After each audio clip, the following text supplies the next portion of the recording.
Fingers crossed. I think we're live. I think we'll be okay. I hope so. I'm What dreaming happened to your back of. hand?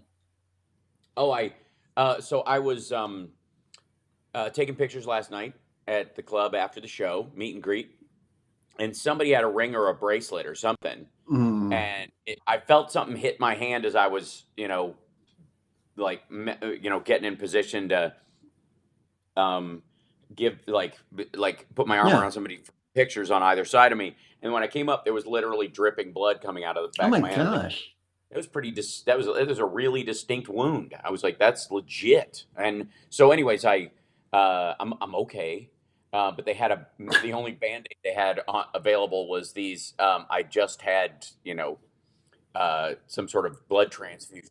Yeah, it looks like Actually, an actually, IV Band-Aid. right. That's just all they had. Hi, everybody in the chat room. Welcome. Glad you could be here. Yes, Diane, we'll see you tonight at the show. It's very exciting. Why is that so like? Okay, cool. And I will open. Do I dare open up another thing? Oh my god. Yeah, no. I'll open it on Over my my. dead body. Bring you down here, and I can talk to you like this. This might be a little bit better, actually. Fingers crossed. I'm afraid to Guess what like. I started watching? Uh, Only murders in the building. Reacher. Yeah. Yeah. Cool. But now you have to watch that clip I sent you of the I already did. electric I sex loved it. pants. Okay. Yeah. I wa. God damn these electric sex pants. How is that arousing?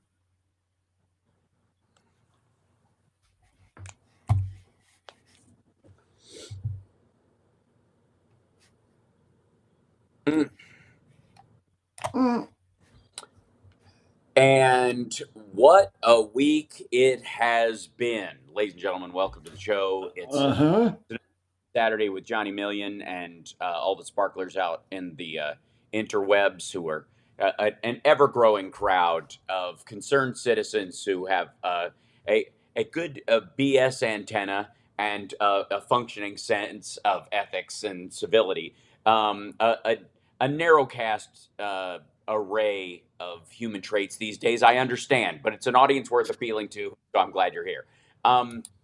What an insane week. The First of all, when we last convened, Vladimir Putin had just invaded a couple days before. I'm starting to not like Exactly. that guy. Yes. I don't like the cut of his jib. Mm-mm. Um, the, he had just attacked Ukraine as Joe Biden had been telling everyone he would.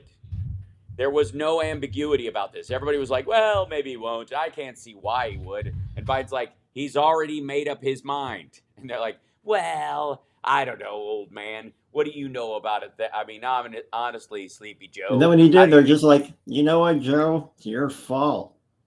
Yeah, right. Yeah, that was the first phase of it. That didn't last very long. And right now, as of today, by the way, um, the Washington Times, a pretty conservative paper, I has was going to a, say I haven't a heard of it. has a rather positive take on Joe Biden right now, going, yeah, dude was right. He was right. And he's handling this really well. And by the way, that is something that the public agrees on because post SOTU, Biden got an 8-point bounce across the board in both his handling of the economy, his his general favorability rating, and a 15-point bounce in how he's handling Ukraine. Largely because the time between, I suppose, the last poll and this one was him being right about the whole thing. Yeah. And And a lot of this is very similar to people's takes about Afghanistan, which, if you haven't noticed, we are no longer in. And Republicans are going to try and run this fall on the idea that the exit from Afghanistan was terrible without ever pointing to the fact that staying in for an extra 4 years and losing 64 lives in Afghanistan during Trump's administration was worse or equally as terrible, especially when the guy ran on getting us out and never did. And so, as painful as it was in the extraction, that painful extraction was the very reason why nobody got out before, either because of the fear of the poll numbers tanking or because it was always an election year. There's always an election year right around the corner. The generals were allowed to punt 5, 6, 8 months at a time, and Biden didn't buy it. And last year, he's like, they set a date, we're sticking to it. We'll push it as hard as we can, but we're getting out. Everybody's getting out. And we are. And interestingly enough, the theme in the talk about Afghanistan was that Vladimir Putin and Xi Jinping both reacted. Oh my gosh, Hal Vickery, thank you so much. He goes Wow. for the super chat. He says, Hal, Biden was right. Hal, you were right. Thank you for noticing, by the way. And I need to keep hearing sanity. So here you go. Thank you so much. I try to tell everybody, Hal Vickery is so generous.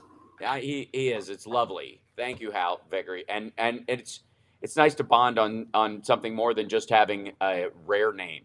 Anyways, I often feel like I'm burping into a hurricane when I'm trying to tell people that that in a lot of these arguments that you hear around a lot of the current politics is that there genuinely is no there. As much as they're trying to tell you that that there's a version of reality where, Trump had a magic plan, all that stuff, or that the Republicans, if they had just taken control of the Senate, would have come up with a better way of handling this, is in fact nonsense, because they had control of this multiple times over the last 20 years, and we stayed in.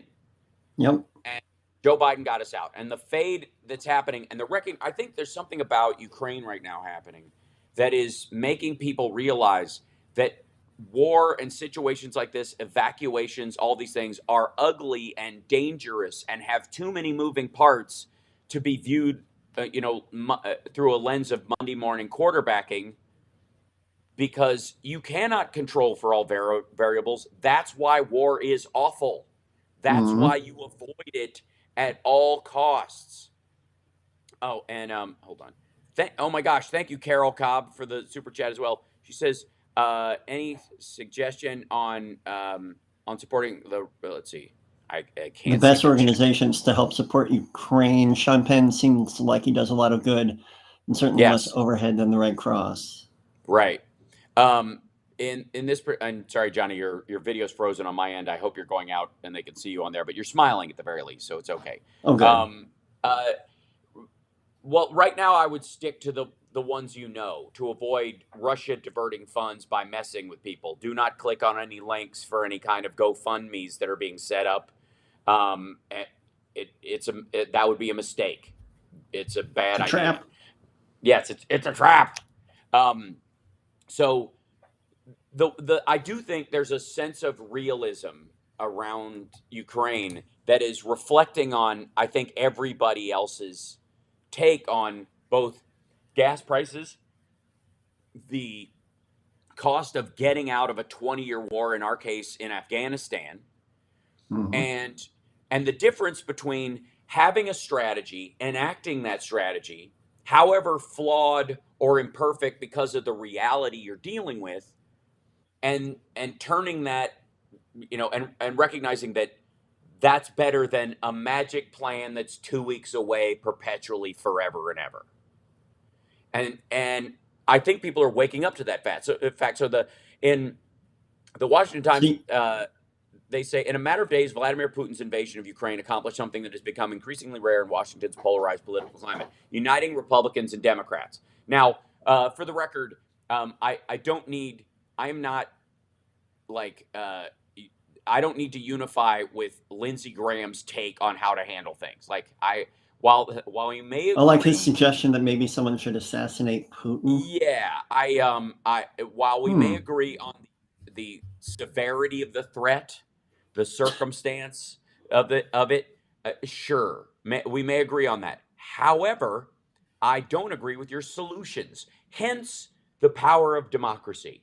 Yeah. We can agree on what the problem is, but what we argue about and what we hash out and what we try to create policy based on through consensus in a democracy is the best solution.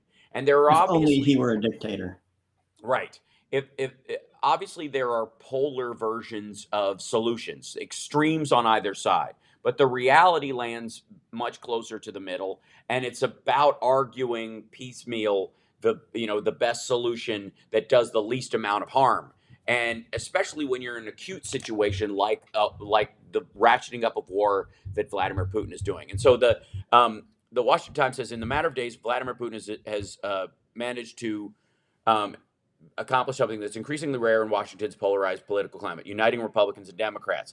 Um, Putin's war has provided Biden and the Democratic Party with, quote, an off ramp from continuing to receive the bulk of blame among their Republican counterparts for gasoline prices that are soaring to record levels across the country, which, by the way, they aren't. They're still below 2014, even post pandemic, even with year over year inflation being what it is, and the fact that we are still not past the Delta wave as far as year over year, figures. So they're not, obviously, critics of Mr. Biden's energy policies, including efforts to limit domestic fossil fuel production, will always exist, suggests Senator James Risch. But the Idaho Republican and ranking member of the Senate Foreign Relations Committee indicated his criticism moving forward would be targeted towards the Russian leader. Admittedly, when you get an upheaval like this, there's always an uptick in prices. This isn't our fault. This is Vladimir Putin's fault. That's where the wrath should be. I'm not speaking for all Republicans. I'm looking at where we are now and how we're going to go forward.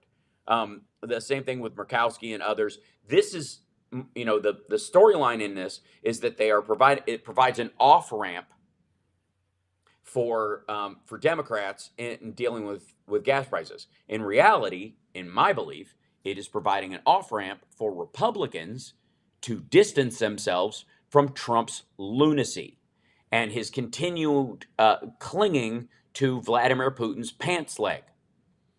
That among above all seems to be the most curious ongoing aspect of this entire thing, is the far right aspect of just People there are defending two. Putin.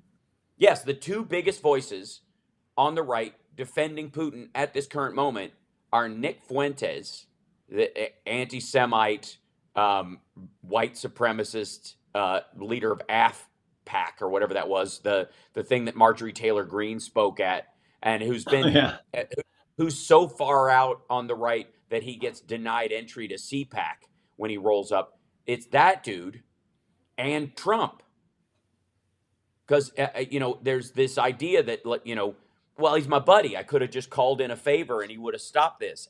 Which, the idea that you would call this guy a buddy when he is, beyond his invasion, just the jailing of protesters on the regular. We're not talking about people who stormed the Capitol during the peaceful exchange of power and tried to stop it using violent means and beat cops along the way. We're talking about grandmas in the street with cardboard signs. That is a if you Lock him up. cannot see Yes, if you cannot see the distinct difference between these two things, you effectively are a Trumpian right now. That's the Trump foreign policy. If that's Yep. Trumpism and defines foreign policy, it is cozy up to dictators, apologize for them, crap on allies, stiff arm them, and undermine every alliance we possibly have, so that, I suppose, you get to the original Republican idea of we need a government so small you could drown it in a bathtub. Never, saying that quip, kind of, loosely, as if there would be no consequence, and without recognition that there are the Vladimir Putins, the Xi Jinpings, the mullahs and others in the world that would gladly help you drown it in a bathtub. Never mind the fact that America has the largest military in the world, the largest economy in the world. We are the reserve currency of the world. If we fall, the economy all over the world collapses. And you want that system, by the way, and with more bifurcated freedoms, to the point where we have nine different versions of murder. That's how free we are as a country, is that you can actually choose which version of murder to try someone for, because we split the hair so finely amongst our freedoms. You want that size of a government, that size of an economy, that amount of freedoms to be run by a skeleton crew.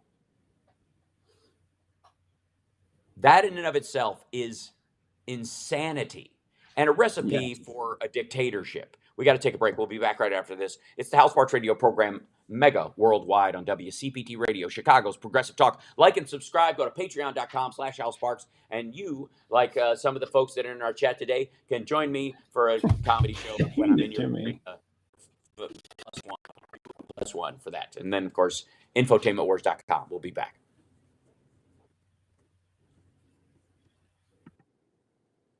I'm trying to take you out and then bring you back in, Johnny, to see if it unfreezes you. Nope. I see myself on YouTube. Okay, good. All right, good. Because you're frozen. And everybody else could too. It might just do that. I brought you out and back in, so hopefully it's fine. But on my end, you're frozen, but it might just be. Well, now I'm frozen with side eye. Oh, now I'm back. Okay, yeah. That's what I was seeing for the whole time. But as long as they can see you, I don't care. That's good. And then I've got to bust a chat out of this thing. Don't stop there now. Bust a chat. All right, take that guy. Move this out so I can see the chat and what's going on. Because I like the chat that's on. Hey, the chat that is on like next to you on the screen is like giant text and like single bubbles going by. So like it's just impossible to even grasp like as a sight. So hilarious. Okay.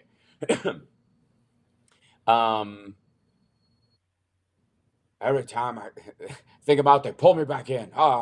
Yeah. Wow. It helps when Johnny blinks once in a while. Okay, good. That helps. It does. And you're in charge, by the way, of reading super chats because I can't see them as they go by because they go by too quickly. Okay. So yeah, if you see one, please, help me read it out loud if it's appropriate. People don't think you can buy influence, people. I don't know what happens going. I am Steve from Ohio. Here, $20 super chat. Putin was right the whole Berkeley time. Dowd says, "Thanks for speaking truth to power, Hal and Johnny." Aw, Troot with a to super power. chat. Thank you. I'm still not on Truth Social. I'm frozen in a holding pattern. I'm beginning to think they're not going to let me on to speak Troot. Mm-hmm.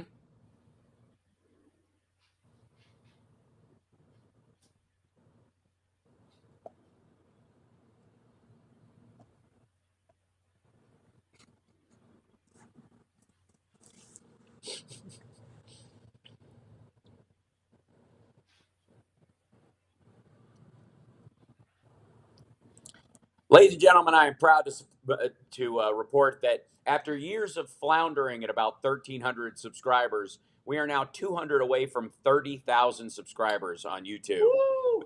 For a little fledgling show like mine that hasn't been on for a decade, like a bunch of these other lugs, is a huge feat. So if you find your way to YouTube every so often, please subscribe at infotainmentwars.com.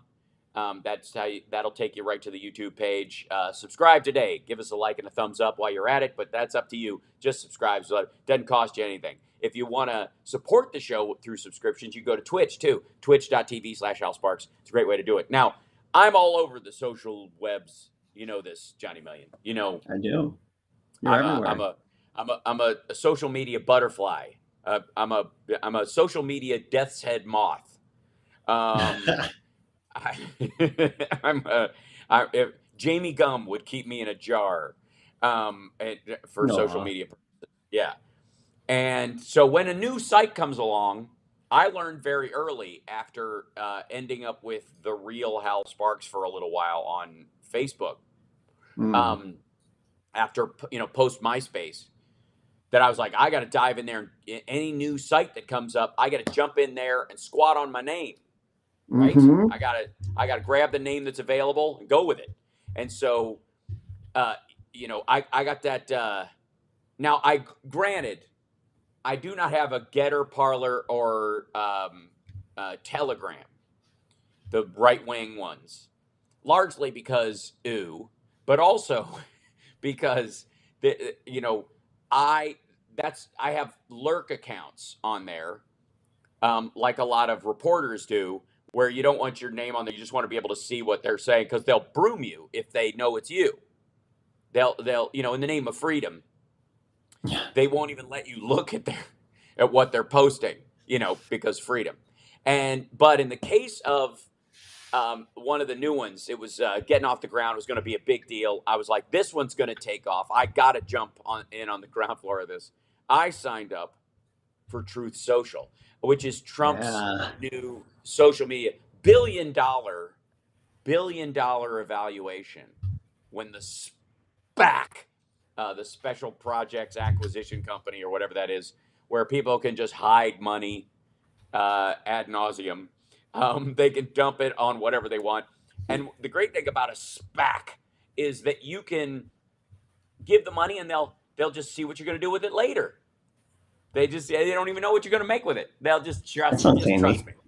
Just trust me on this. Just, here you go. Here's $250,000. Just let me know where you're going to park it and if I'm going to make any money. And man, did they pick a winner. Truth Social launched like someone breaking wind into a paper bag and popping it in the middle of a tornado about a week and a half ago. By the way, perfect launch time. If this is how you know that Trump's relationship with Putin is BS, because he would have just held off his war a little while longer to You would think. Let me just get this off the ground, Vladimir. Yeah, right. Give me a week at least to start building some groundswell before you launch your ground war. And nope. And I am still holding at 172,366 on the waiting list. My number has not changed. I have logged out, logged back in. It is not a glitch. I am stuck there. I'm probably going to stay there. That number is becoming a point of pride with me. And even the people there are complaining it's a ghost town. And it might be a ghost town because anybody who wants to join is being stiff-armed because they think everybody's joining just to clown on the site. Now, that may or may not be true about my intentions. However, my first intention there was just to go in and have a look around, right? Not to just roll in and cause trouble. Still, I can't get on, and I am locked at 172,366. So I am, I'm this close to changing my username on that site to 172,366. It should just be, that should be my fantastic. Like your Russian "I'm John from Ohio" thing. Like, I'm John 172,366. So apparently, Trump is very upset that this whole thing has been, quote, an embarrassing dud, and that and I don't know why. I don't know why it didn't take off, because he's got a man at the helm who knows nothing but success. Devin Nunes is in charge of Truth Social, and not just Truth Social, the website, but the entire Trump Media Group, whatever, TSMG or Trump Media something group, Media and Social Group, whatever it is. He plucked this guy out of cow pasture obscurity as a California Republican who was probably going to get voted out, and put him in charge because, and I quote, the best people. And by the way, thank you, Benny Loco, for the super chat. Yes, Johnny's not reading the super chats. He's missing them as they go by. I don't know. No. I had one job. One job. But still. This Hey, the HAL! yes, yes. That's one of the super chats from Going Oh, good. Gonzo Keto See, Diet. thank you. Oh, Gonzo, hey. So, so in recent weeks, sources have heard the former president on the phone swearing gratuitously and asking things like, "What the f is going on with True Social?" Which is funny because I've said the same thing on phones at a gratuitously loud volume. He's repeatedly groused about the negative press and the less than stellar optics of the rollout, these sources said, and he's demanded to know why more people aren't using it, why the app isn't swiftly dominating the competition. Well, hey, as I guess what I would consider a power user, having both personal and professional pages on most sites, and having had to rebuild sites after being swiped away because of all kinds of issues that you have with these sites. Here's my immediate kind of Yelp review. It's crap. That's why it's just crap. It's crap. Oh, and Philip is going to call in. He's in Lviv in Ukraine right Wow. now. We know he was going, so he's going to call us from there and let us and have an actual on the ground report from there. Thank you, Phil. So be careful while that happens, and whenever you can get the best connection. Don't feel like you have to wait. Top of the hour, we may or may not have a guest on the show as well. I have to check to see. Um, Andrea Jones Roy may be joining us. It depends on if she's available. She was on Dino Vidala's show with me the other day. If not, we'll have her on next time. I sent her the link. And with all the tech issues that are happening these days, anything can happen. So I'm not too worried about that. But the Truth Social thing, I have to say, is one of the most uplifting stories of late. Like, one of the things that, amongst all, there's a lot of genuine horror going on in the world. There's a lot of people doing some good things. There's tales of heroism all over the place. Yeah. Yet, one of the sidecar necessary giggles is the absolute crap rollout of Truth Social. The Schadenfreude, the ego, the misspent funds, the absolute tanking of some sort of art of the deal nonsense. It is true Trump. That this whole thing, it is absolutely indicative of Well, Phil is everything asking Trump for the does. number that he should reach you at. 773-763-9278 is our number. I think I have a caption that has it on there. I'll put it up on screen right now. There you go. That's our call-in number for Chicago. 773-763-9278 is our number. We got to take a break. We'll be back right after this. It's the House Sparks Radio program, Mega Worldwide on WCPT Radio, Chicago's Progressive Talk.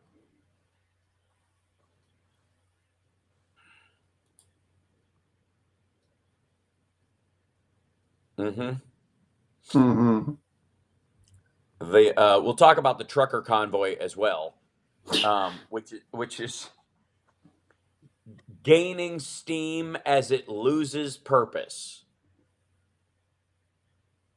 I don't know what I mean, other than Trump should have won. I mean, they're basically they started out as this no mandates. Well, the mandates are largely gone. So I don't know what they're flipping out. Oh, I've mentioned this earlier in the show. Somebody uh, like a bracelet or a ring somebody had scratched the back of my hand and cut me during the when I was taking pictures at the meet and greet. I mean it's a tough world, this meet and greet thing. It'd be brutal. So, but I'm okay. I'm fine. I fell asleep with this on. I could probably take it off because it's probably healed or whatever. But I fell asleep with it on last night. So, and it's kind of cool. I feel like like this is my new like rap garb. Thank you.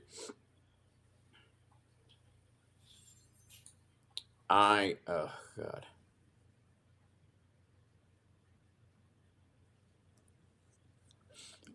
and maybe there's a trucker out there who's in this silliness that would like to call us and tell us what the heck is going on. It's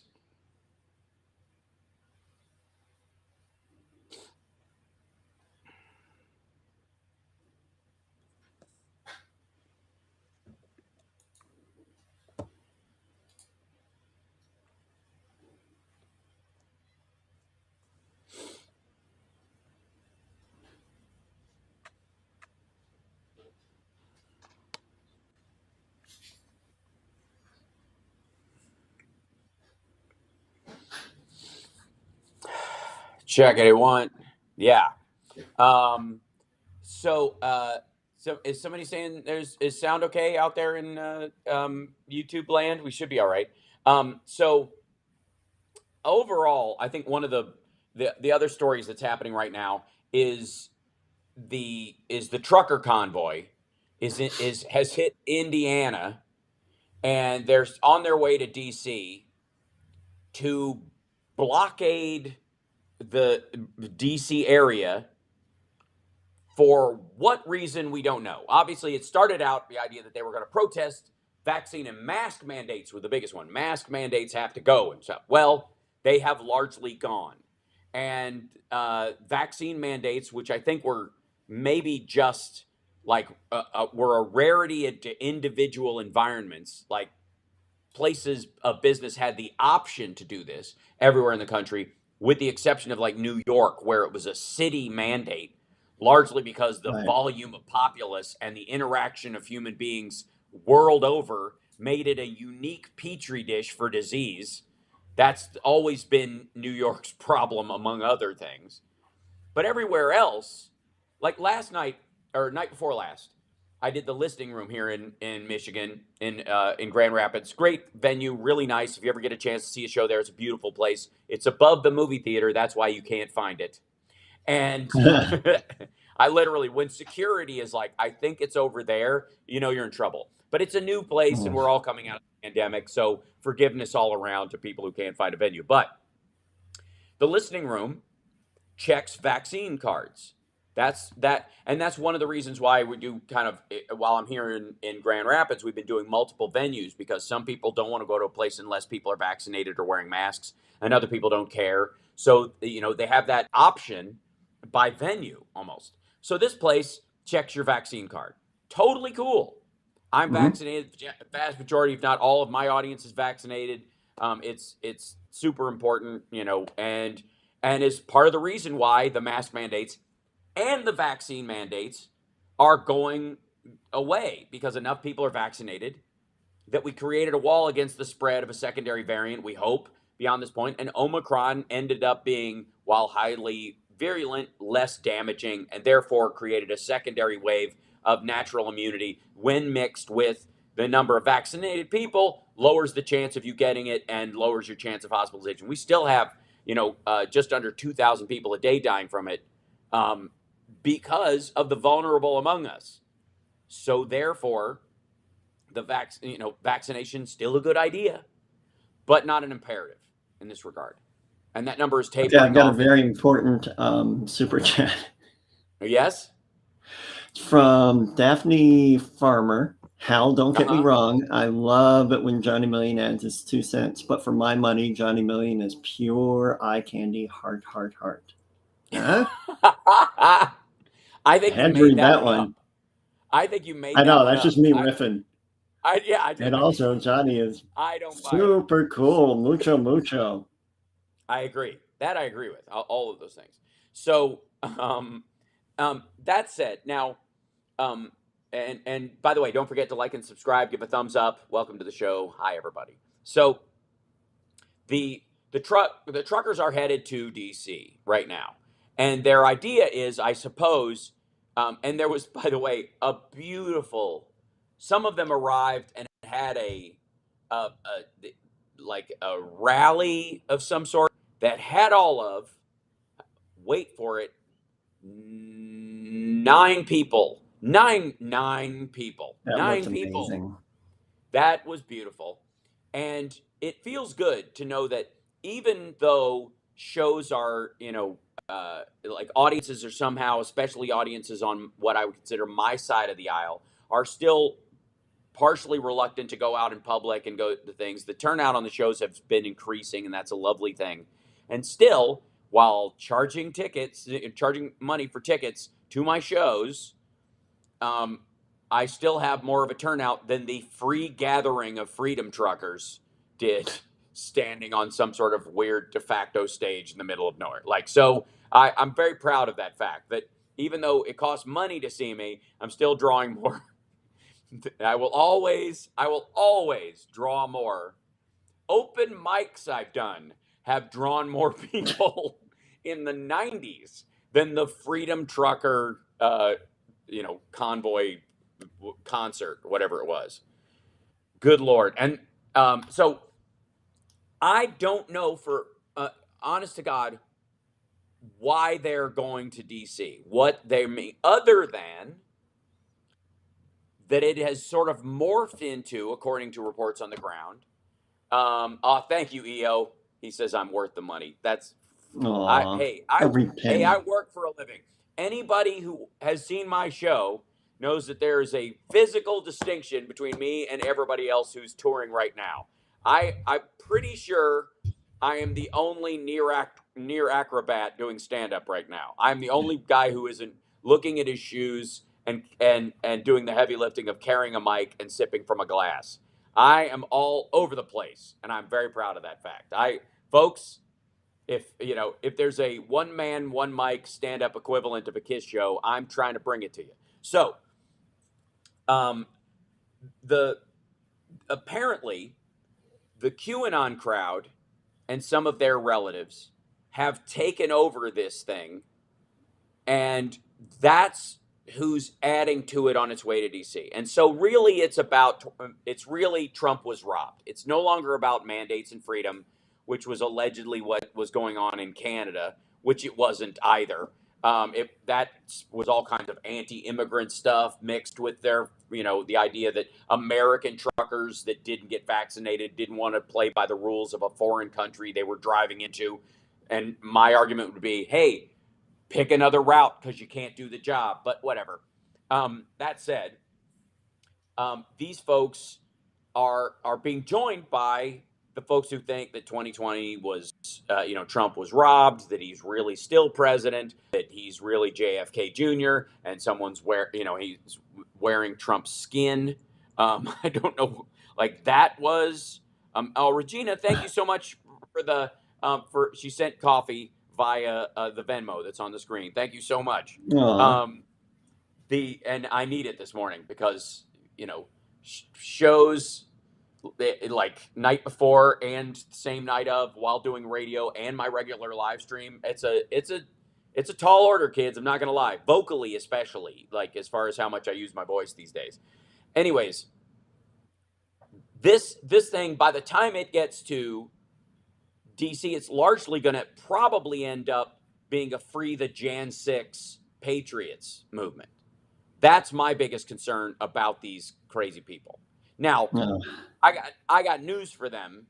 Unlike Ottawa and Canada, America takes our capital very seriously. Even with the whole like Jan 6 thing happening, the rest of the time, if we have a reason for concern and people who run the place that actually care, measures will be taken. So these folks, and I don't mean damage to these people or danger to these people, they're just not going to be able to drive a truck into downtown DC or around the Capitol in a loop like they think they are. They're just not. It's too easy for us because, and this is, by the way, one of the reasons why DC will never achieve statehood, because it's not really a state, it's a city, and it's a city where most of our government sits, and having that government have 2 senators and a governor and other stuff bureaucratically controlling the ability to lock that place down and talk to 9 other people before you can actually do it is crazy pants.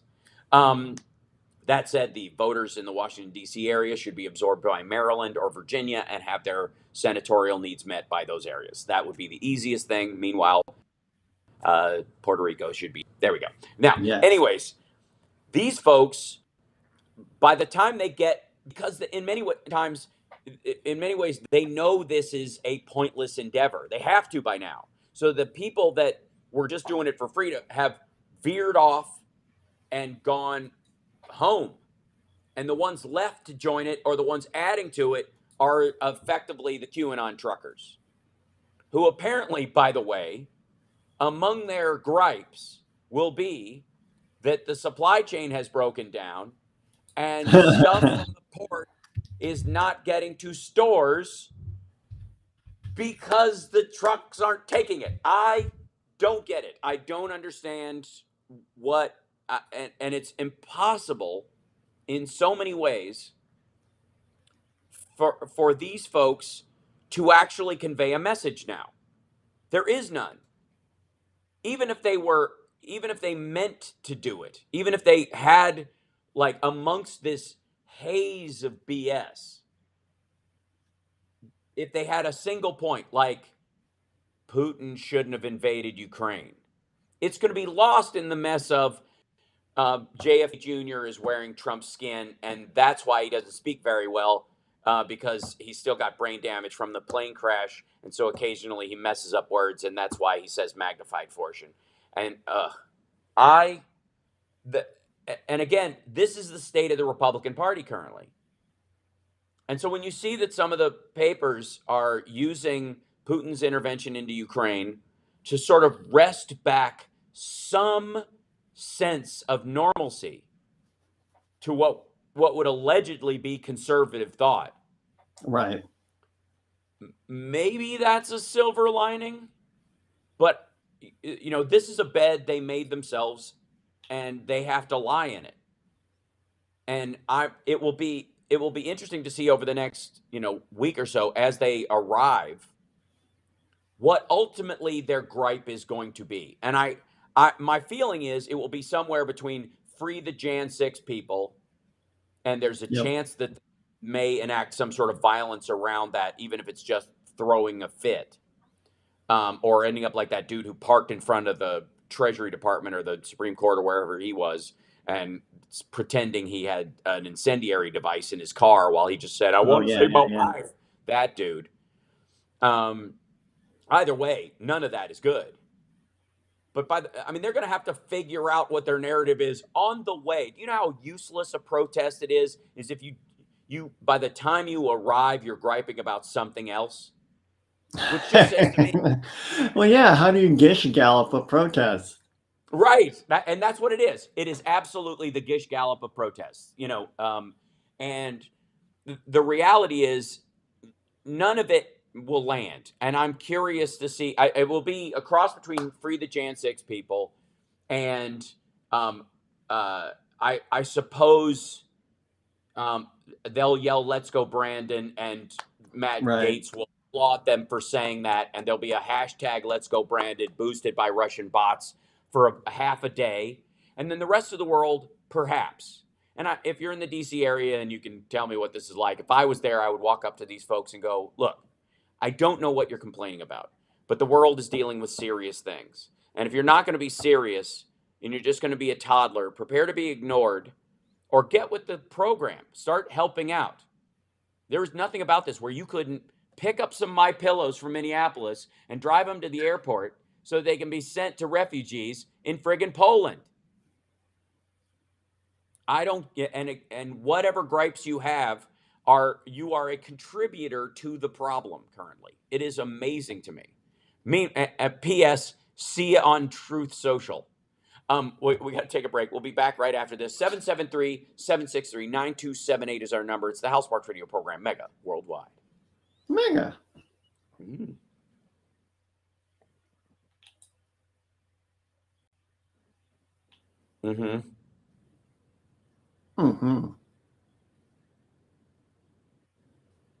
Okay. Yeah. Great. Yeah, let's pick them up as soon as we come back. That's great.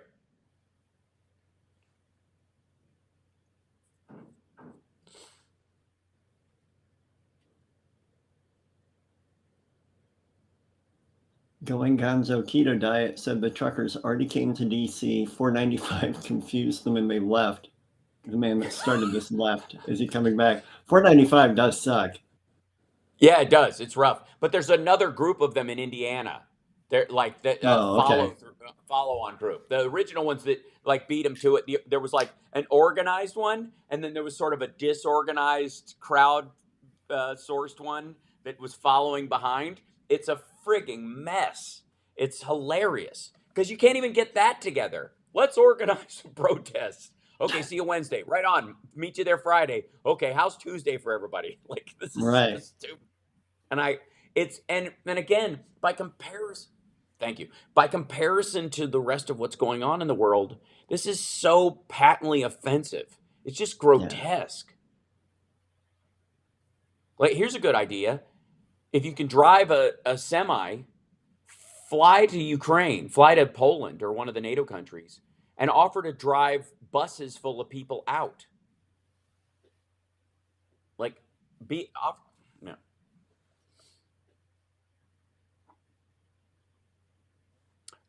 We are lucky enough to have on the line one of our viewers who I've been talking to kind of through the chat and trying to coordinate with. Philip has been talking to us, um, and he's in Ukraine currently in Lviv.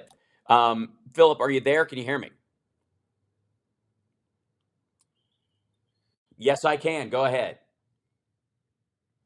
Give us an update.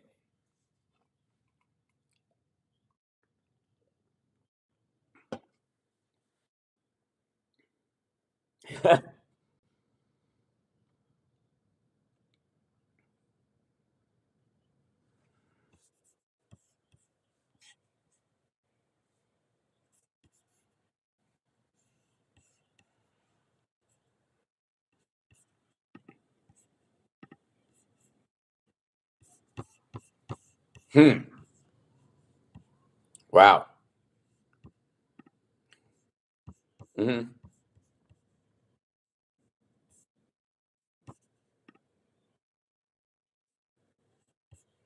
Hmm. Right. Right. Well, effectively, what's it look like around you? What's the reaction of the people that you've seen? Um, is there any concern about the Moldovan border with Ukraine and that area being kind of a pincer move area? I mean, there's lots of questions. Whatever basically your read on the circumstance to start. Yep. Go ahead. Hmm.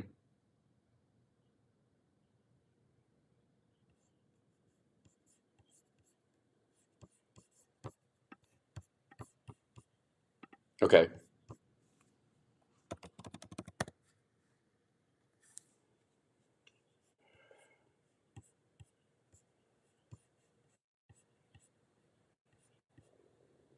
Right.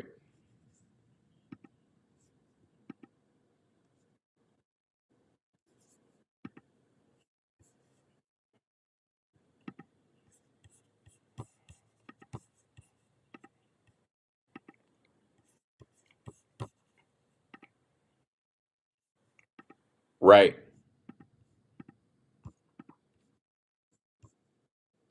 Hmm.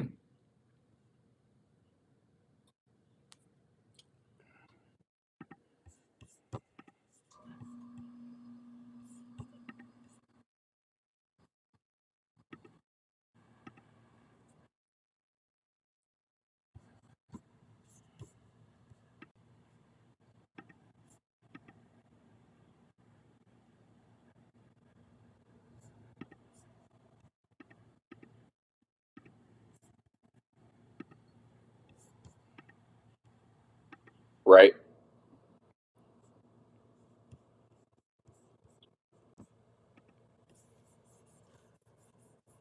Hold on.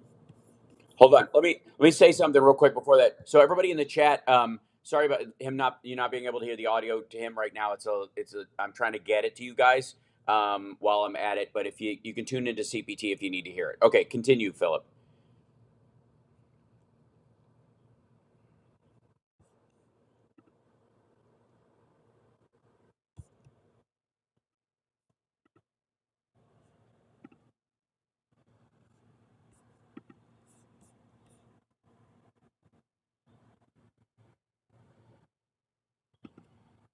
Hmm.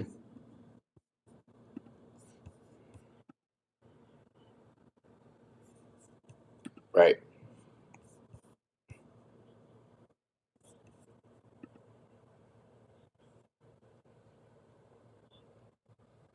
Hmm.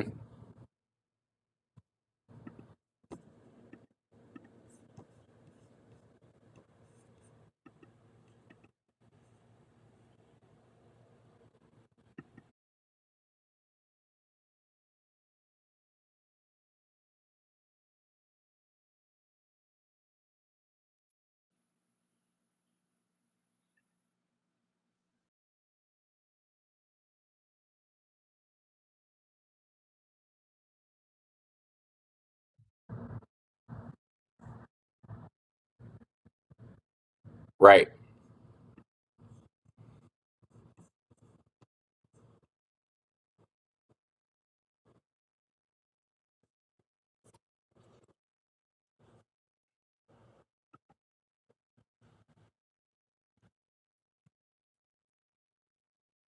Right.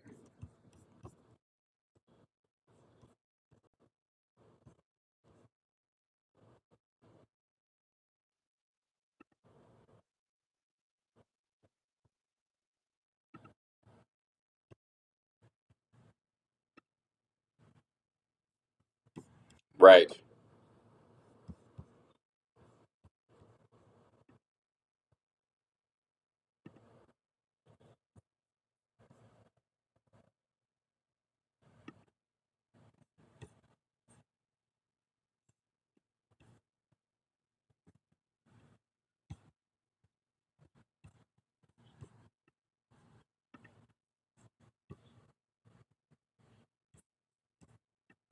Right.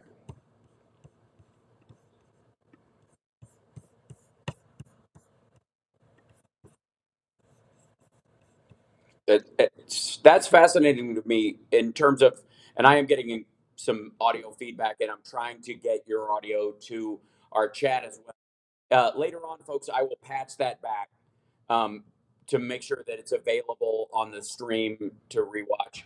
Um, that has been my experience as well in looking at the the folks that are. Hold on. Um, that seems to be the sentiment you see everywhere from people, that they're not going to give this up, that this is not a geographical argument, this is a homeland and family argument. And that's, you can't take that away with an armored column of people who don't even know why they're there. That's, I think, the most extraordinary part of it. Yeah.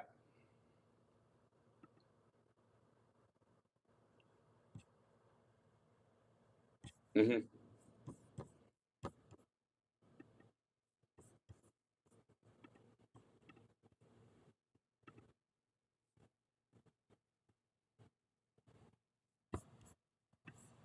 Hmm.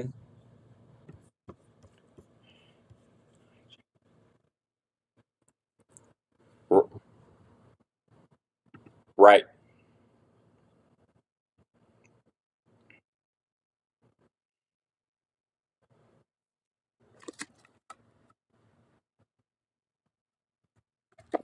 That's right.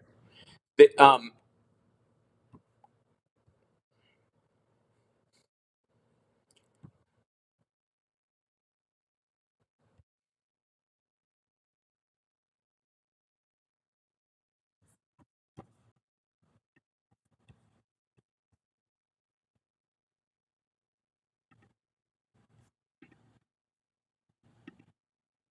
mhm, right.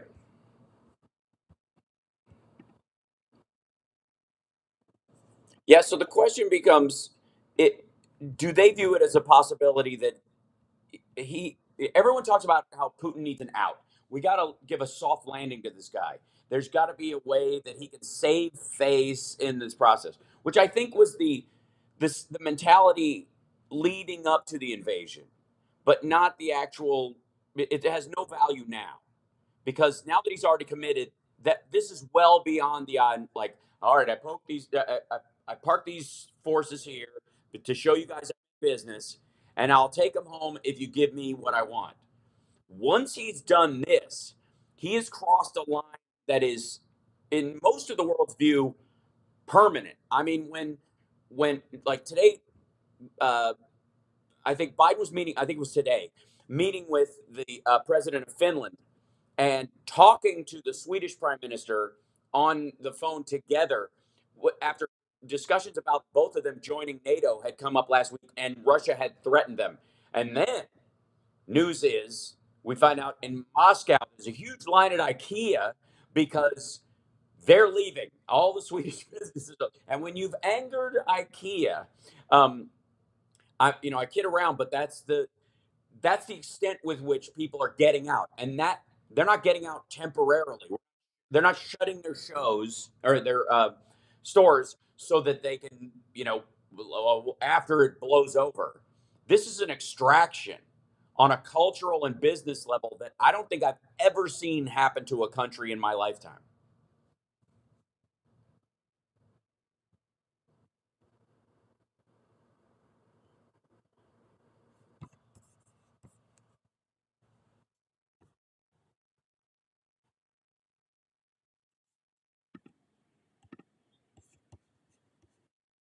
Hmm. Right.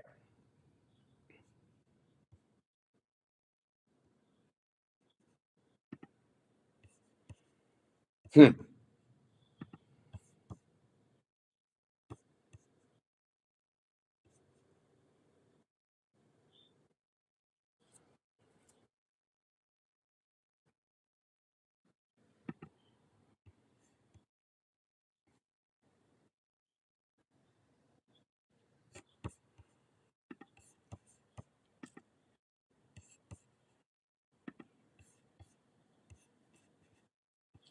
Right.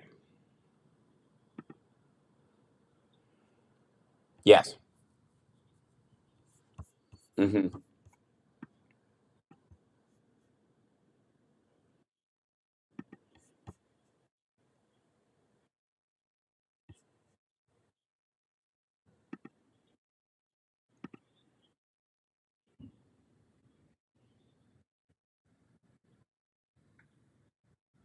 Hmm.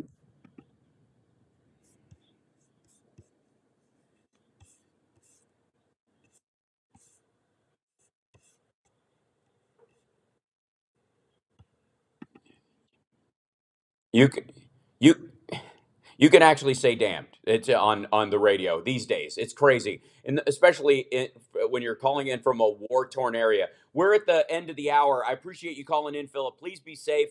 I'd love to have you on the live stream this week. Now that I know you can reach me, we'll arrange for that to happen. Monday would be fantastic if you're there and you're safe. Yes, go ahead.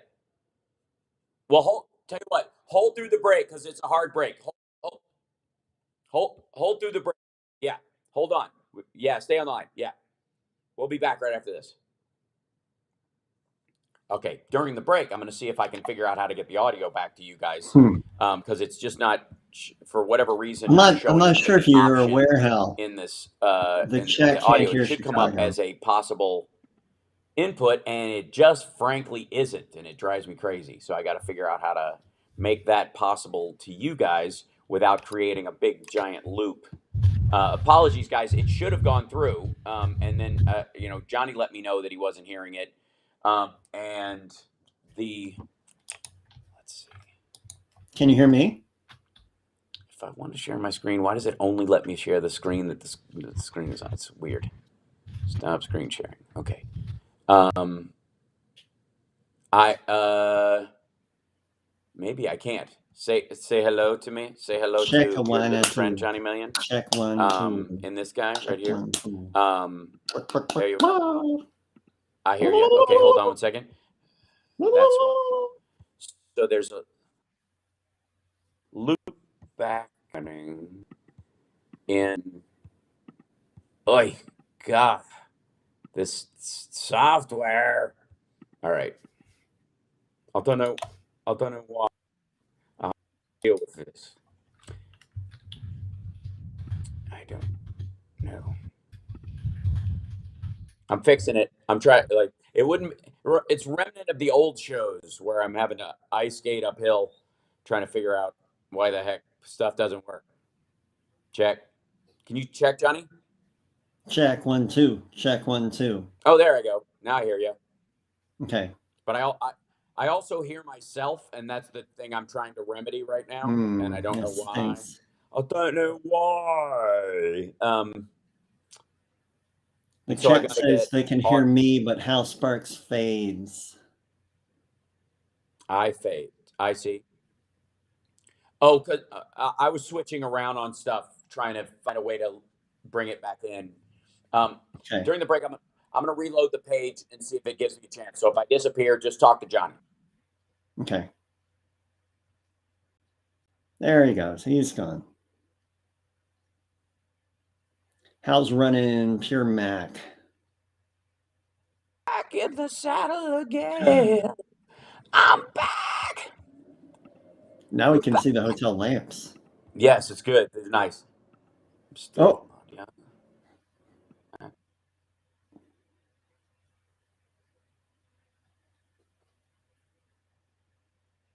Like it normally is.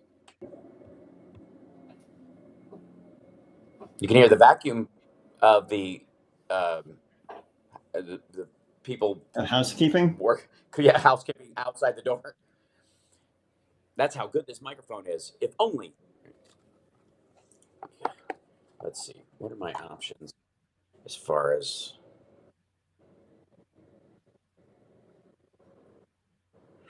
Al, do you have the new MacBook with the new M1 Max chips?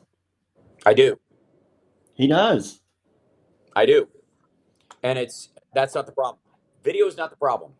It is apparently the old audio chip in it. All right. That not the new video chip. Turn this off. Chicago's grabbing that. You've thank you. No, I think we're okay. Um, turn that off. Maybe that's it. And the monitor. Shoot the monitor. There we go. Why am I hearing me? Yeah, see, so it can be.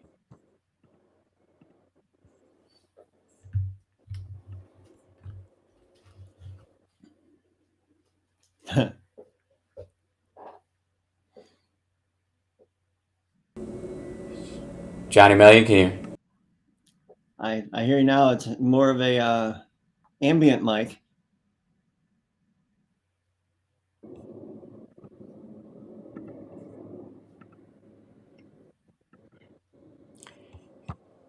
You know, it wouldn't be a House Sparks Mega Worldwide on the road. I mean, if we didn't have some technical issues that I'm having to deal with just to drive us all It's crazy. always something. It's always is something. Philip is still on the line, and he had a couple more things he wanted to say. So, and like I said, anybody in the chat room or who's watching this later, I will post a clip of this with the proper audio later. Yes, that would be great. So we'll fix that. But in the meantime, and I know I need to be louder. I'm fixing it that too. So, Philip, are you still with us? Yes, I can. No one else. No one on my chat can, but everyone else can. And by the way, we will also. What I was asking you before we break was, I'd love to have you on Monday if you're available on my regular live stream, or if we can pre-tape something depending on your timing. That would help. Yeah.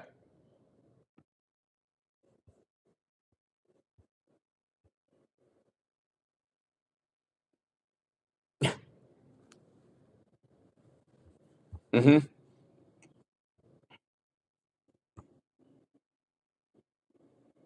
Yep. Mm-hmm. You got it. Mm-hmm.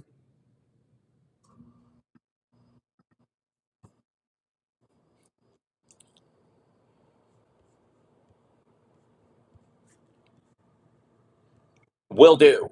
Um, so the two other points you wanted to make.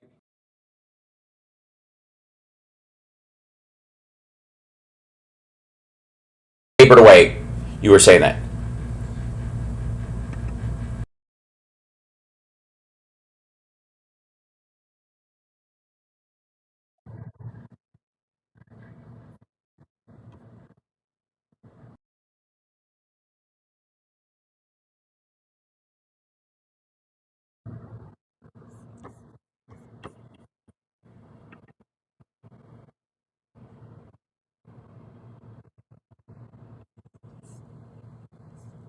Right.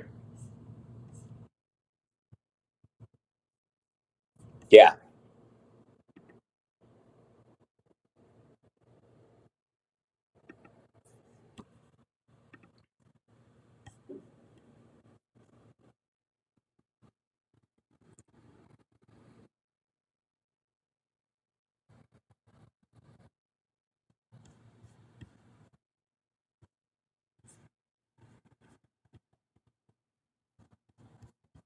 Right.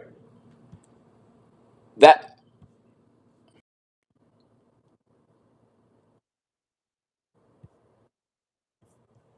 Gotcha. Well, I appreciate that take. Like I said, I will talk to Steph. I will talk to Stuttering John and others who would love to have you on. And you can continue to spread this information. That would be terrific. Like I said, I'd love to have you on Monday. I'm going to let you go because of the audio issues that we have, but we'll arrange for you to be able to either Skype in with me or something. Yeah, we will. So I appreciate it, and we will talk to you soon. Take. Yeah. Yep. We will. Yep.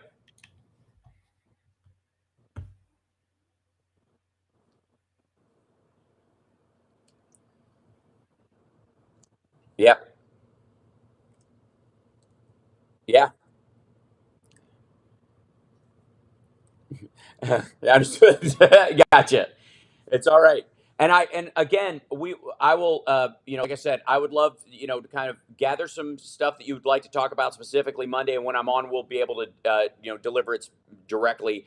And be safe. And the entire chat wants you to know that they want you to be safe, and that's important to us too. So take care of yourself and be safe. Mm-hmm.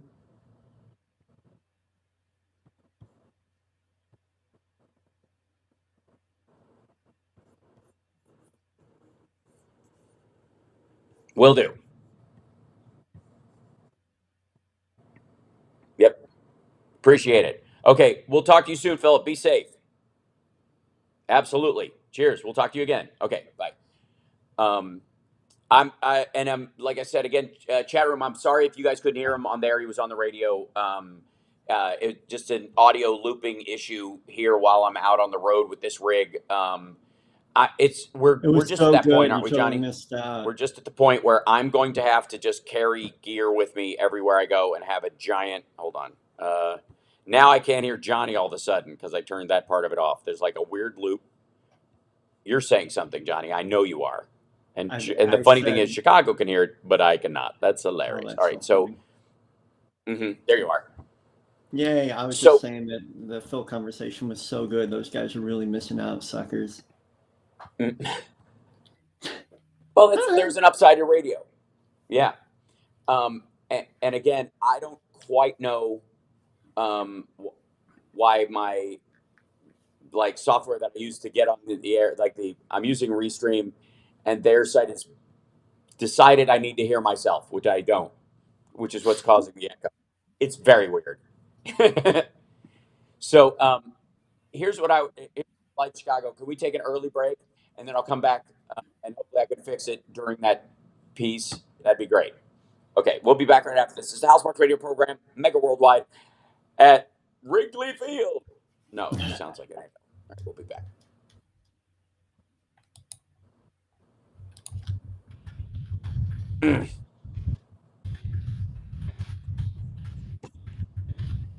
Okay, now why why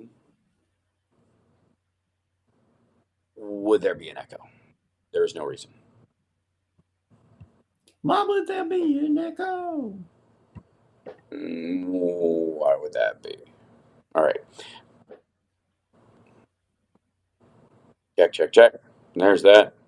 Check. Output. There. Check. Yep. Check. I'm still hearing myself. There's no reason.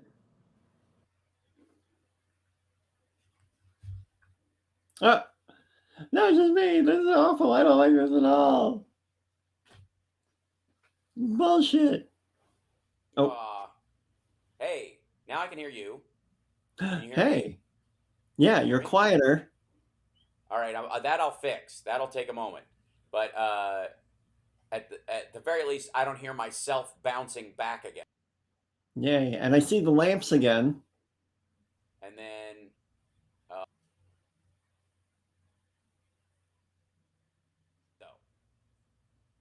But it is, I'm quiet. That's why. Because it switched over to this. What in the world is wrong with this? It's so funny. What in the world? What in the mad world is going on? Output. Monitor. Fine. Ugh. Why? Oh, HAL is frustrated. Oh, it's very annoying, and I'm sorry. It has to do with the fact that mix minus is hell. That's why. It's just. And I don't even understand what he's talking about. You do too.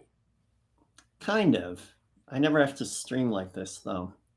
Maybe that's it. Hold on. So, Chicago's, at least should only be hearing me once now, even though it's delayed. Okay, They're good. Greedy. And then in the, no. And what it is Safari is sending me back to me for no reason. I don't know. I don't understand. Nope. I'll just suffer through. As long as it sounds okay going your way. Okay.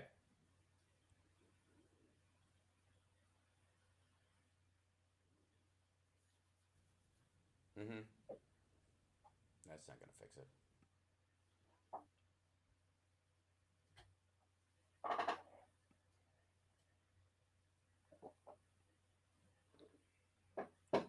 See? So much better. All right. Now, the rest of the show will just be me yelling in my own ear because there's a weird delay that I have to deal with. So if I speak oddly or my cadence gets off occasionally, that's why. Because I'm hearing myself a split second after I speak.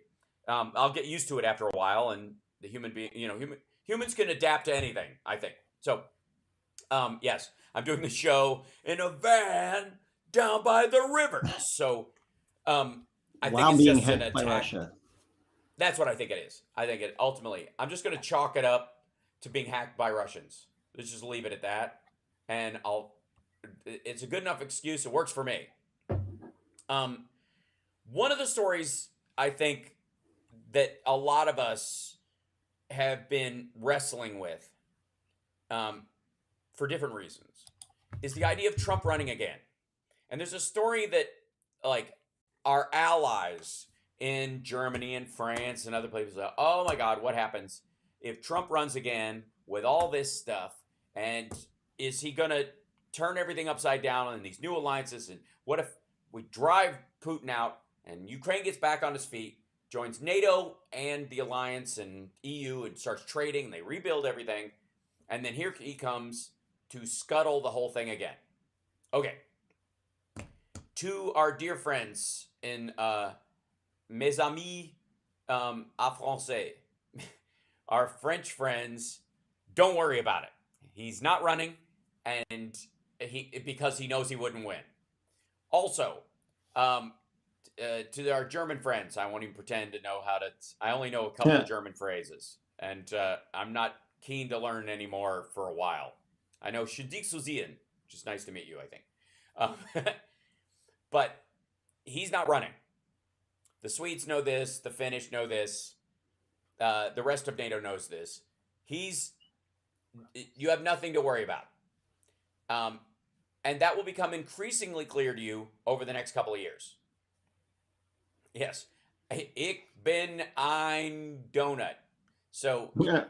the concern is on their end that he will, you know, use what's left over of the MAGA movement to cobble together a coalition and then run for office after he's been a kingmaker in American politics for a while.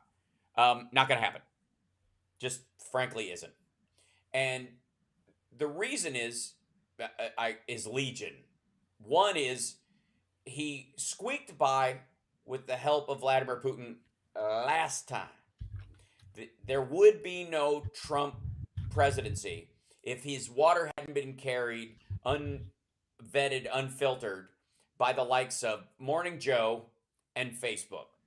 If Trump hadn't been able to just call in randomly in his pajamas into Morning Joe every day and gain some ground with voters that wouldn't necessarily be on his team, but went, I don't know, businessman, let's give it a try. I He don't like seems all Hillary. right.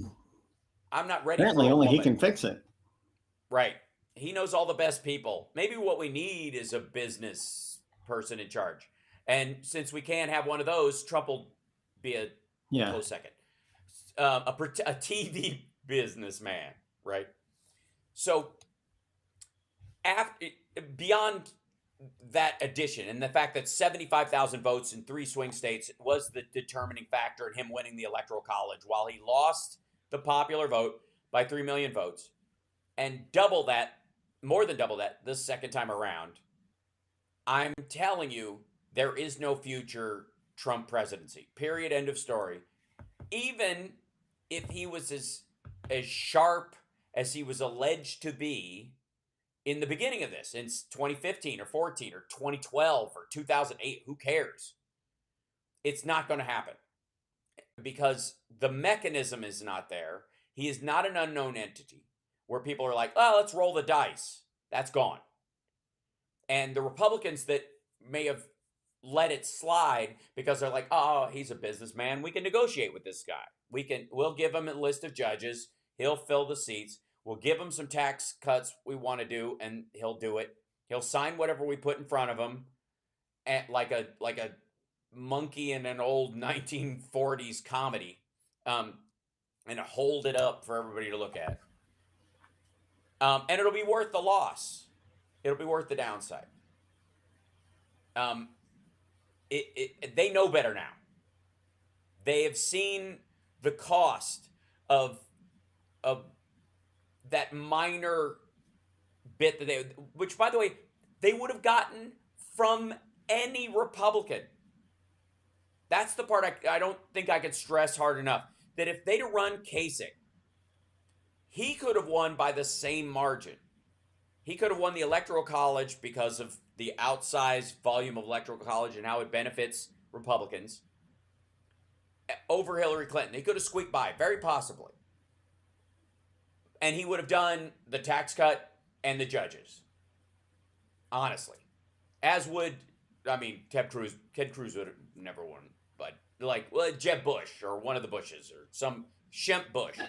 They'd have run Shemp Bush or Curly Joe Bush. Please clap. Right? Yes.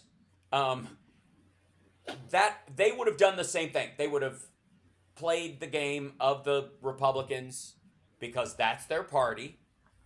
And they wouldn't have done all the other awful. For example, there is no other Republican that was running or thinking about running in that time, and that's thinking about running next time, that is capable of, much less willing to, spend 340 years of presidential salary for golf during their presidency. During their 4 years in office, none of them would have spent 340 years worth of presidential salary on golf at their own properties. Think about that just in terms of taxpayer money. I'm sure that's a chapter in, Art of the Deal 2. Right. How to cheat at golf. I'm sure there's elements in that go, hey, if somebody's leaving money on the table, snatch it right up. I think Trump has kind of a financial view of the world It's like my grandfather when he was driving. My grandfather used to say, if you're sitting at a four-way intersection, wondering if it's your turn, it ain't. that it wasn't like default to the right, whoever arrived first follow. If you're thinking about it, it's my turn. And I think Trump does that financially in every circumstance. And that may explain, beyond the fact that he's a fake billionaire and it's always been a show, that he scrounges for every penny that's laid in front of him, that he is miserly with every possible opportunity to raise money. That's why the picture book. That's why he literally did a tour about the picture book that, honest to God, most senators would be embarrassed to do, much less a former president. You know what I mean? Like, and on my live stream at infotainmentwars.com, we have the documents, but we don't need them because we have memory. He went on Newsmax, OAN, Fox News. He would only go on Maria Bartiromo's show if she would promise to pitch the book, which meant that one of two things, and probably both, is crucial to his existence right now. The ego of mattering, the ego of people caring about what he's doing, and the fact that he has to have a product for sale before people will bring him on, like a band that needs a new album before anybody will invite them on a morning television show, which in some cases is just kind of pitiful. You know what I mean? There are some bands that are ginormous, but you can't get on, WGN unless you got a new album out, or you're touring through directly. It's not just going to be, oh yeah, sure, U2 wants to come on and talk about music, rando. They have to have something to pitch. And that applies most of the time, even to presidents. And so he had to whip out this Instagram Apple book. You know when you, like, on Apple Photos, you can order books of your pictures, and it will auto-curate it? Yep. That's what this looks like. It looks like the leather-bound version of those. That's it. They just made it themselves so they could cut costs or something. The fact that he needs that for the ego of mattering, being on these shows, or to even have a reason for them to let him on. Because think about it, a former president talking about, security, the inflation problem, any number of issues, in infrastructure bill passing, all those things. That's enough of a reason for most, television shows and radio shows to have him come on. And yet they still won't. He had to have something else to talk about, or he wouldn't come on to these shows that are, begging him to come on and bash Biden unless they let him sell his book, which means he needs the money. And much of the talk, and I was astounded by this number like everybody else was, from November to January 20th, Trump raised somewhere in the order of $300 million from his supporters. Basically, just to fund the big lie. $300 million. The kind of money that most people don't get when they're running for office. And again, why he would need it is a huge question. If you're supposedly worth $9 billion, all due respect, but what is $300 million to a person like that? I mean, I'm sure it's significant. You know what I mean? If you have $100,000, but it's a fraction, right? If you had $90,000 in your account and you lost $7,000, you'd go, hey, but you wouldn't. You just go, I'll spend it. I got another $7,000 I can spend to get that job done, whatever it is, and we'll try and figure out where that went, right? But you wouldn't clamor if you had $90,000 in theory for that $7,000 because you needed to exist. You wouldn't treat it like that. It seems like it, legally. Unless you were just absolutely in love with money, which is a reasonable thought form around him as well. But it's gone. $300 million raised from November to January was gone by May. And now, with Sberbank and all of these Russian banks being cut off from the SWIFT system, where does the bailout come from? Because if you don't think we're watching Chinese banks right now, you're mistaken. So if they think he thinks they're going to ride in and save him, and what's he going to do? Get Jared to talk to Qatar to bail him out? They've got as much money tied up in Russia as anybody else. That's got to be part of the frustration that's driving beyond the fact that Truth Social is a failure and nobody wants to have him on besides, him pitching his book. So to our foreign allies, don't worry about it. And to Vladimir Zelensky, on behalf of the American people and my family in particular, thank you for giving people a stark contrast to what people expect from democracy and the value of it, and how easily someone awful can try to take it away. And perhaps this year, because of the obvious attack on liberal democracy that is happening in Ukraine by Vladimir Putin and his enablers, perhaps people will recognize how important it is to caretake your democracy and treat it with the respect it deserves. Because the autocracies of the world, the dictatorship that's just across the border for a lot of European countries and just the other side of an ocean from us, is always looking to take down democracy, always looking to destroy it. We got to take a break. We'll be back right after this. It's the HAL Radio program, Mega Worldwide, on WCPT Radio, Chicago's Progressive Talk.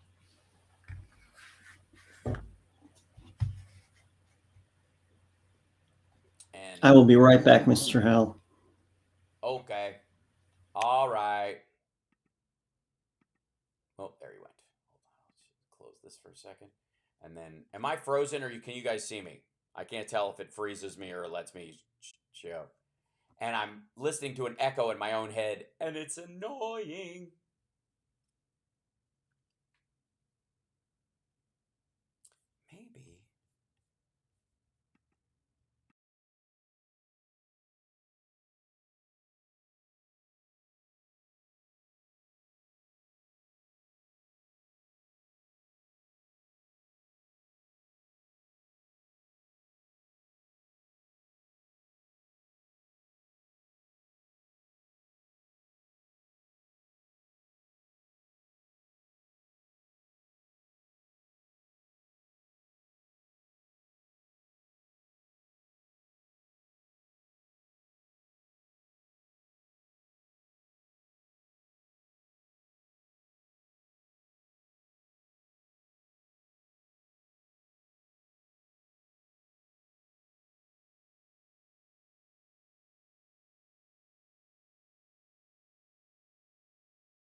Let's see, I'm getting the feedback again. Oh, I had it. It was this close.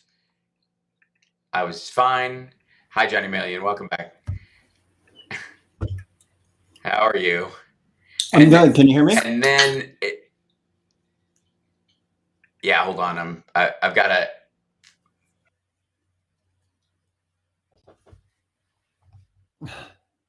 Poor Hal. Just madness. Okay. Well, I heard you I say it's see. just There is a madness. delay. It's just a month away. Like, oh God.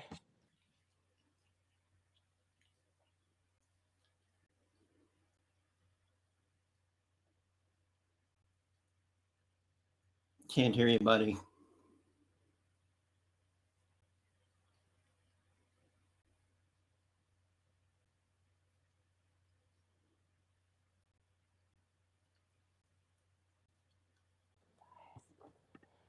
Okay. Now, why won't I?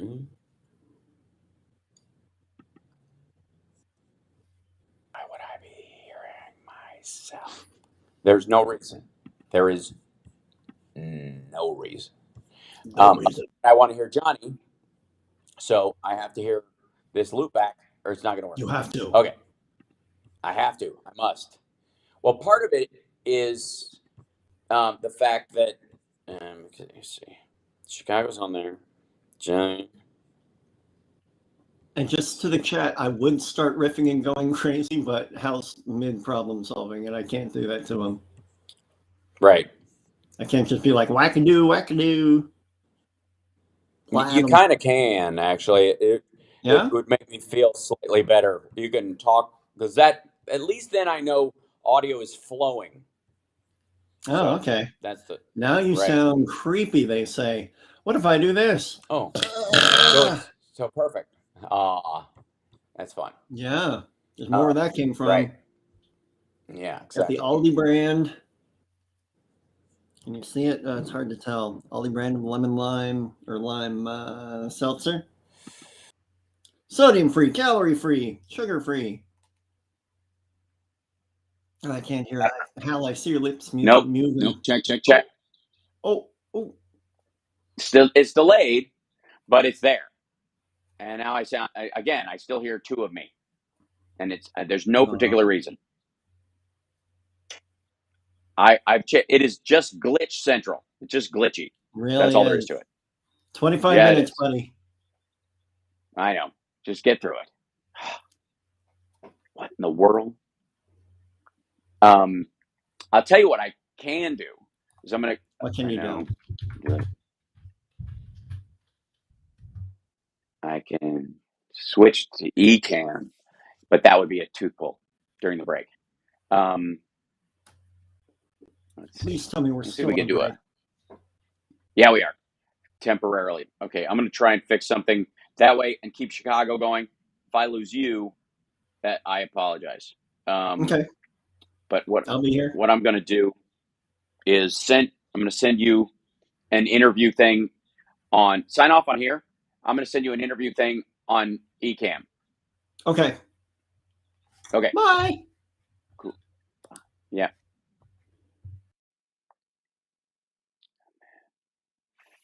Thank you. Add a source. There we go.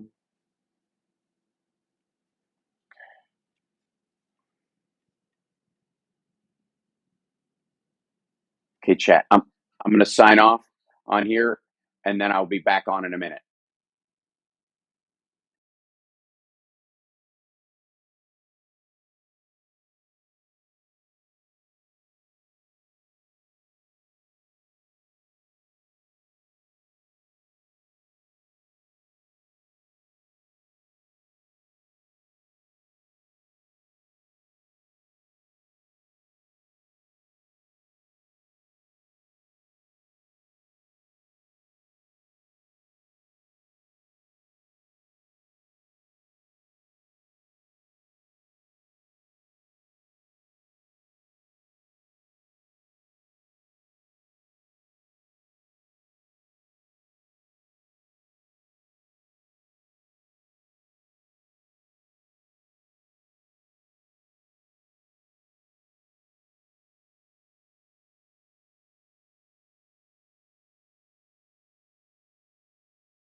a valuable contrast for the oh, look at that. And Johnny Million will join us in the chat, and it'll all work out, I hope, over time. There we go.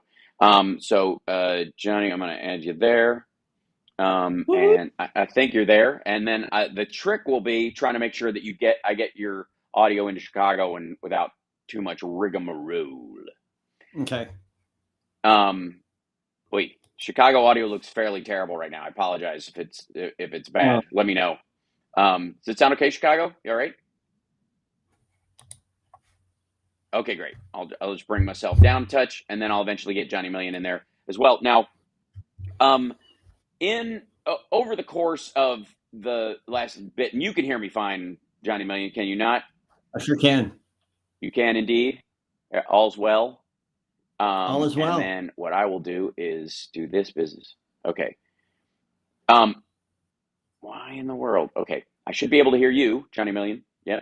We'll work that out in a second. Okay. Okay. Because they can hear you in Chicago and everything should be fine in that regard. That's the important thing. Now I've just got to get you to the chat and all that stuff. It's just fun. I'm playing ping pong with audio sources. So the point I was trying to make, and Johnny, you can bring up your own little take on this circumstance, is that the contrast between what's happening in Ukraine and the trucker convoy and Truth Social and it was a rigged election and all that noise that we're having to deal with in terms of, Trump and his ilk is particularly sad, I think, for the Republicans. Not that I pity them in any way, because I absolutely, unequivocally do not. But in the case of, here we go. I think I made it. All right. In the case of,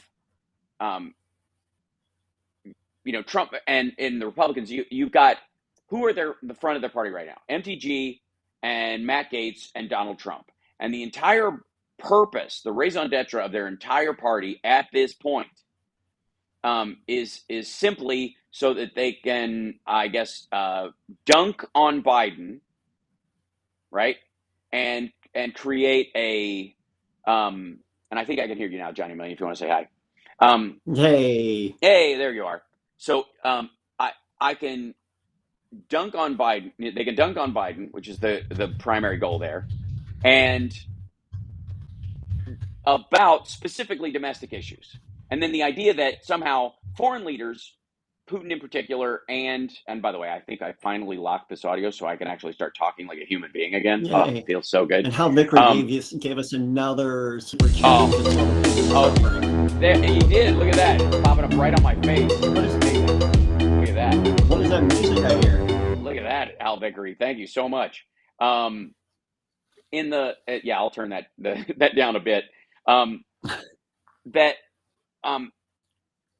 I think they thought, all right, that we've been like kind of logging all the dying Trumper talking points, the MAGA Trump talking points that have been dying over the last year, from the lumber prices, you'll never be able to build a log cabin again, to gas prices and all this have never been worse, even though they were clearly and obviously worse in 2014. And Trump's big thing about $7 gas in California, when the place that he's citing, gas was $11.56 at that very same place in 2019 while he was president. So gas prices are down in California. Way to go, Biden. So the tough part in this, I think, is them keeping up with how many of these failing talking points they have, but also the fact that oddly enough, they seem to be insisting on fighting old battles. That there is. Well, the new ones aren't shaping up too well for him, because everything has evolved into the Ukraine thing is the end game. That's what all of this has been leading up to. and Correct. they can't admit that they were wrong on anything moving up to it, because then they're culpable. That's right. And at the same time, none of them, like Trump, they cannot offer solutions, because their solutions, Weren't if they wrong. made any sense of it, if they had a sensible solution to Can this, you freeze for you they would guys be, too? they would absolutely be in alignment with what Biden and the administration is saying, because there's not that many genuine options in this stuff. And that's a real problem for the fringes these days. Across the board, it seems, is that the fringes are want to produce an actual solutions. Bumper stickers, platitudes, that kind of stuff you can get away with. But if they say, okay, are you talking, total sanctions? What kind of sanctions package are you talking about? What element of these things should you leave off the table? What part should be on the table? Should oil and gas from Russia be completely shut off? Should we have a moratorium on it? Those kind of things. When they put those things forward, they have to confront. Did I lose you, Johnny Million? Where'd you go? Where'd Johnny go? Don't tell me like he just. Oh, come back, Johnny. Come back, Johnny. You were there. I saw you. Hold on. He's ringing again. There you are, sir. Hi. Welcome back. Hi, Frank. Hi. You froze? I see. I guess. I don't. thought Yeah, I think. Yeah, I got it's at this point. I'm just happy to see even a frozen picture of you. It's like right. Grand Rapids broadband has a lot to be desired. I'm just saying. Right. So what I Hey. was saying before you were surreptitiously kicked off by Russian hackers again, and they will never stop us, was that it is getting hard. The more you have to confront reality, the more difficult it is to come up with a fringe answer, because reality oftentimes excludes revolutionary ideas when you're in an acute situation. When someone is suffering a heart attack, a fad diet is not part of the conversation.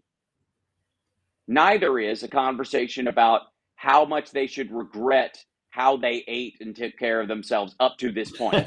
I don't know. I think there's a place for that. Usually in the hospital room going, how are those Cheetos tasting now there, big guy? Right, huh? Right. He can't hear you. We're defibbing him. His shock And if he could, he couldn't talk back. He's ventilated. That's right. But genuinely, the more you deal with an acute problem, the more I think a sense of realism falls in. And that happens to every generation that lives through a big, emotional period around, anything from hurricanes being really bad, or an earthquake, or a war, or a pandemic. And interestingly enough, we're getting a spattering of all of them. And for a while, there seemed to be this disassociation from reality, where people, you've literally got this trucker convoy where the vast majority of the people think that the solution is going to come from a Piper Cub full of JFK Jr. clones is going to land and explain how we get lower gas prices without cutting off, shaming Vladimir Putin. This. And many of the conversations last year about how, oh my God, Democrats are going to get wiped out next year.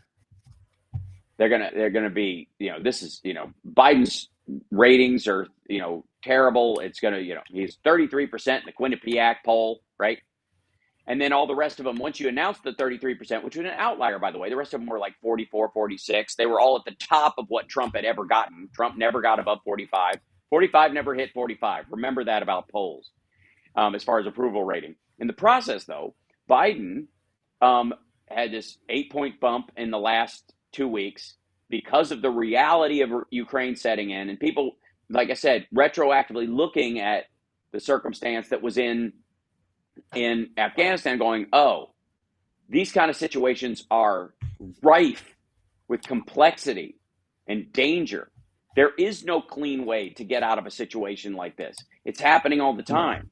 especially when you have someone who genuinely physically means you ill. It is not the fault of Vladimir Zelensky, for example, that people who are trying to walk out through this, this caravan of people that are trying to escape through Poland is getting shelled and shot at by Russians because that's the only path they can take. And these guys won't stop. That is not his fault that there's a crush of exit. And there's no good time to start that. He couldn't have started that exit before the Russians invaded, because it would have been a tacit, welcome to those forces, and would have made them more aggressively move through the area in the same way that people are, I think, finally recognizing that Joe Biden, when he was talking about the Afghan government last summer and saying there's no reason why they'll fall, we have no reason to believe they'll fall, was effectively propaganda aimed at the Afghan government and the Taliban. The point was, if the American president had come out and said, yeah, we've been holding them up for a long time, we can't do that anymore, it's all garbage, it's ridiculous. It's saying the things that Trump was saying after it all went down, like, I always knew that guy was a flake. I always knew that he would be on the next plane out of there. There was no way it would hold up if we started to leave. You can say that later. But now, like when Biden is coming up and he's in the middle of it, when you're actually dealing with a real problem as it stands and trying to solve that problem, you're dealing with the realities and the complexities of that problem as it happens, and other stuff that comes and happens along the way. So, Snow Crust Racer in our chat says Russians are fleeing the country into Finland. This is true. There are a lot of Russians who are, for economic and political reasons, are leaving Russia as well. I mean, this might be one of the few times in the modern era, anyways, but since Germany, where the citizens of a country that is the aggressor, that is the violent actor, are fleeing that country because they don't want to be a part of it. That's extraordinary, and speaks volumes about what the reality of what the Russians are going through. Also, though, there's a bunch of them leaving because there's no banking system. There is no structurally functional economy, is what I'm trying to say, occurring right now. Those hatches are all battened down. Do we lose Johnny again? And he's just ducking in and out. He was fine. I was seeing him. He's just popping in and out just to mess with me. Kaliningrad has a lot of people fleeing to Europe. Yeah, I think that exodus. And what are they really fleeing to is the question. What are they really fleeing to? What they're really fleeing to is democracy. What they're really fleeing to is a place to speak your voice, speak your truth, let your voice be heard. And in a lot of these places, you're back. Yay, Johnny's back. Yay. There should be no reason materially why Russia itself couldn't be more like Ukraine was. There's no material reason why they couldn't identify with the kind of structural government that Ukraine was growing, and Europe itself. Russia has all the means to be a highly functioning, technologically advanced, modern country. But you can't do that with somebody like Vladimir Putin at the head. We got to take a break. We'll come back after this. We're going to have a really short little chunk before we go to the break. But the reality is that it's not Russia's fault, except for the fact that they put up with Putin as long as they did, and this is what happens. And if you just let your leaders, if we just let Lindsey Graham over there to try to kill him, right? Oh, no, quit it. That if you let your leaders stay as long as they want and wear out their welcome, instead of changing them, as difficult and painful and as annoying as democracy and messy as it can be every 4 to 8 years, or changing a prime minister, or putting together a coalition government that's meaningful on a regular schedule that cannot be interrupted by the person who's in there, this is what happens. And this is the message to you, people of China. Because if Xi Jinping makes himself ruler for life, this is what you have to look forward to, because eventually they run out of ideas. We'll be back.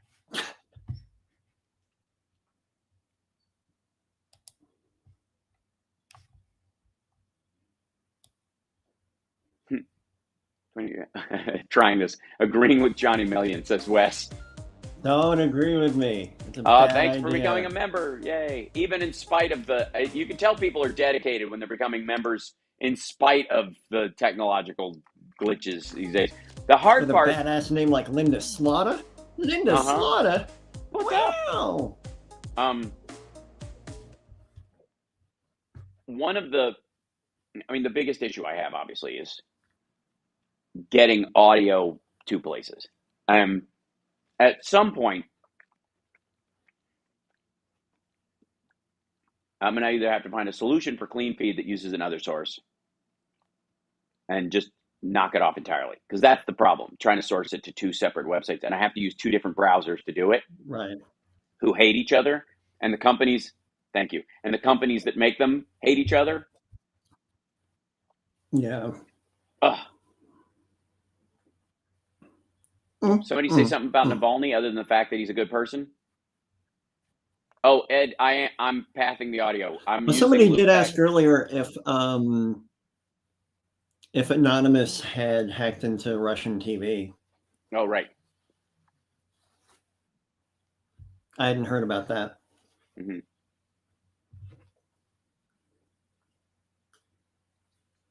Mm-hmm.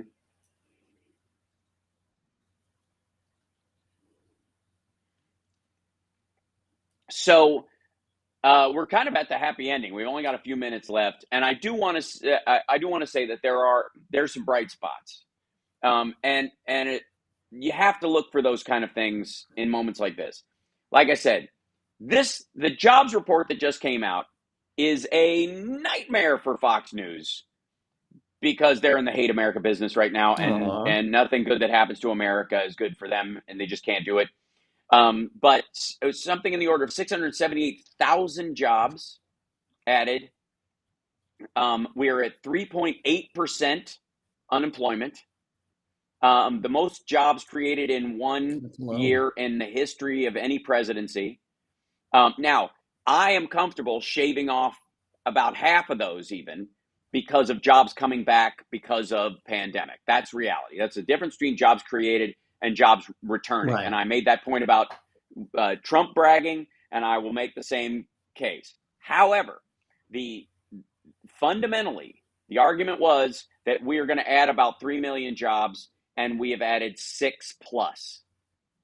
And that is the American Rescue Package and infrastructure jobs. We added 60,000 construction jobs last month alone.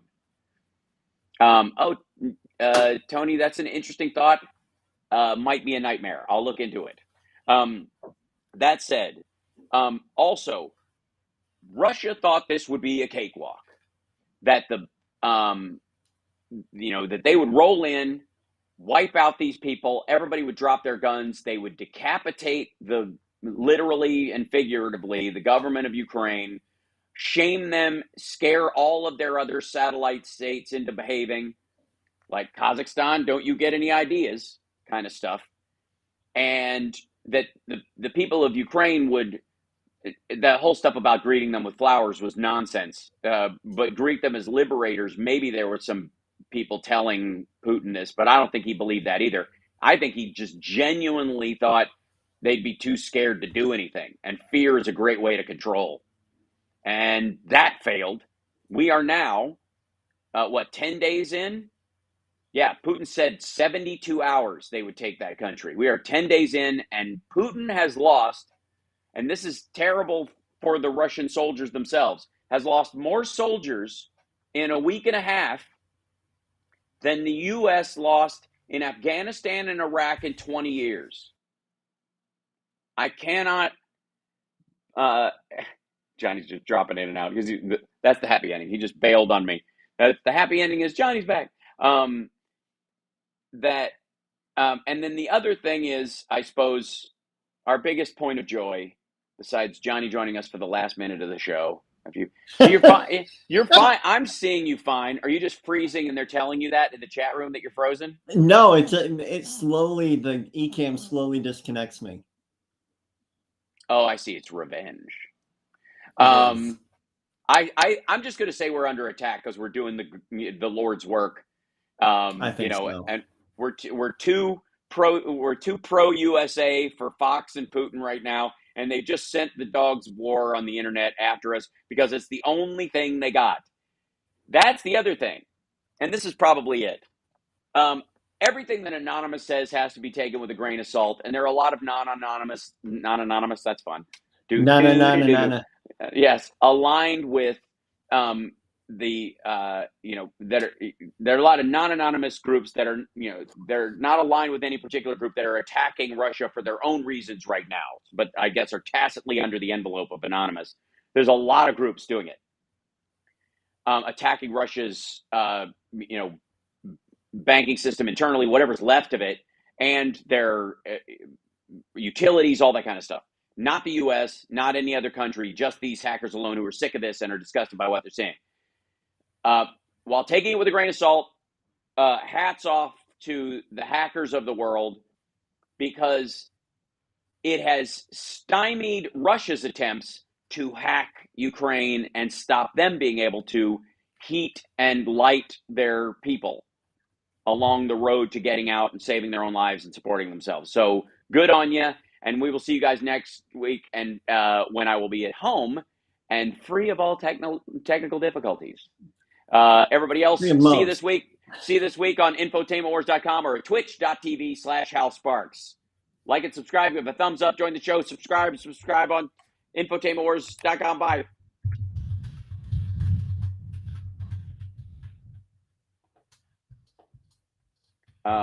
And thanks, Chicago. Thanks for putting up with it today. Bless you. Okay. Cheers. Okay. Bye. Some people are blaming my hat.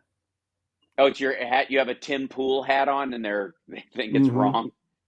You got a gray crayon that's almost done.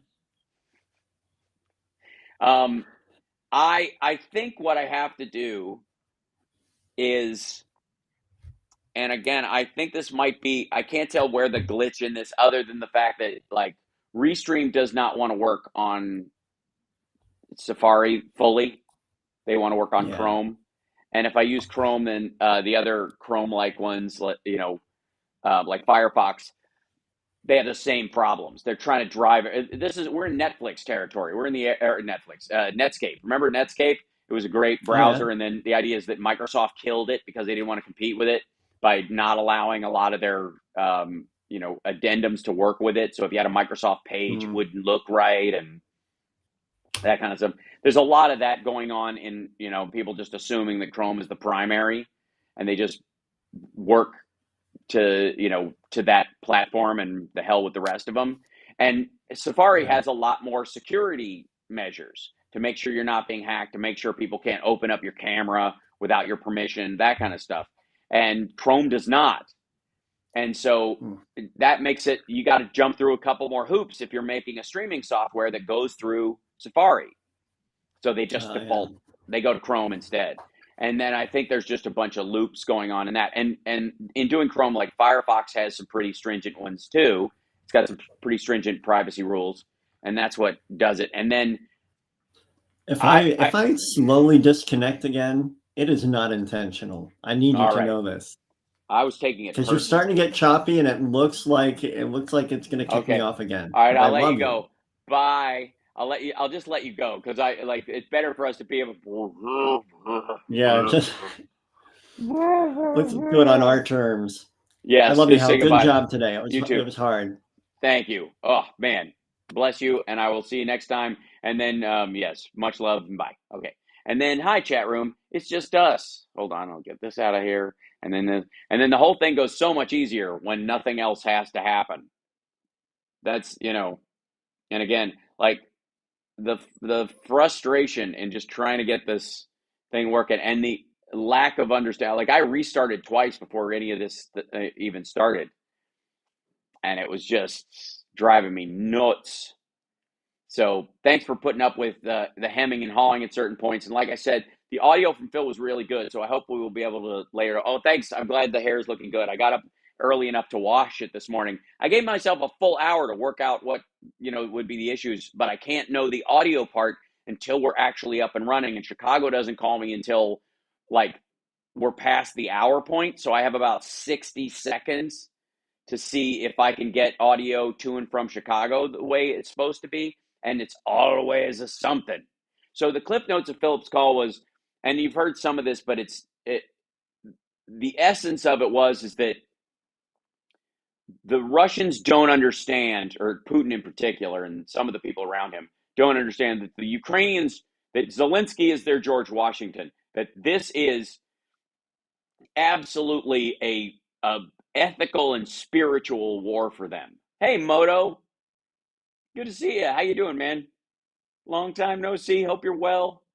That um, that they are viewing this as, you could blow the whole country up and we are going to rebuild it. We don't care. Burn it to the ground. We will still come.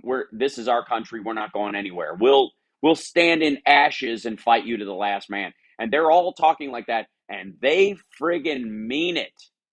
And the more people that he kills, the more they genuinely feel, the more they feel this way, the heavier the resolve. Breaking, top Russian general, 47 years old, has been killed in Ukraine by a sniper. Ooh, good Lord.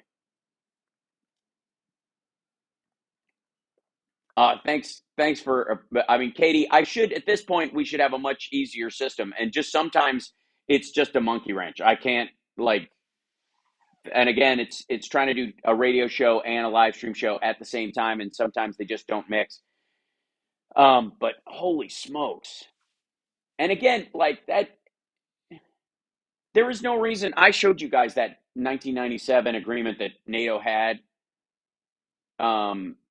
with Russia to worry about fights that they both can be concerned about, extremists in breakaway regions, stuff like that. It should be something that, look, we live in a world where there can be genuine threats that can pop up at a moment's notice and be fueled by vengeful, hateful fantasies of people who blame people who are currently alive for shit that happened decades ago. And that's a real threat all the time. Or somebody can just get a wild hair up their ass if they just don't like the way the world's going. It's getting too complex for them, and they want it simple enough for them and their God, or them and their, dictatorial system. And then they just decide, all right, everybody else got to go.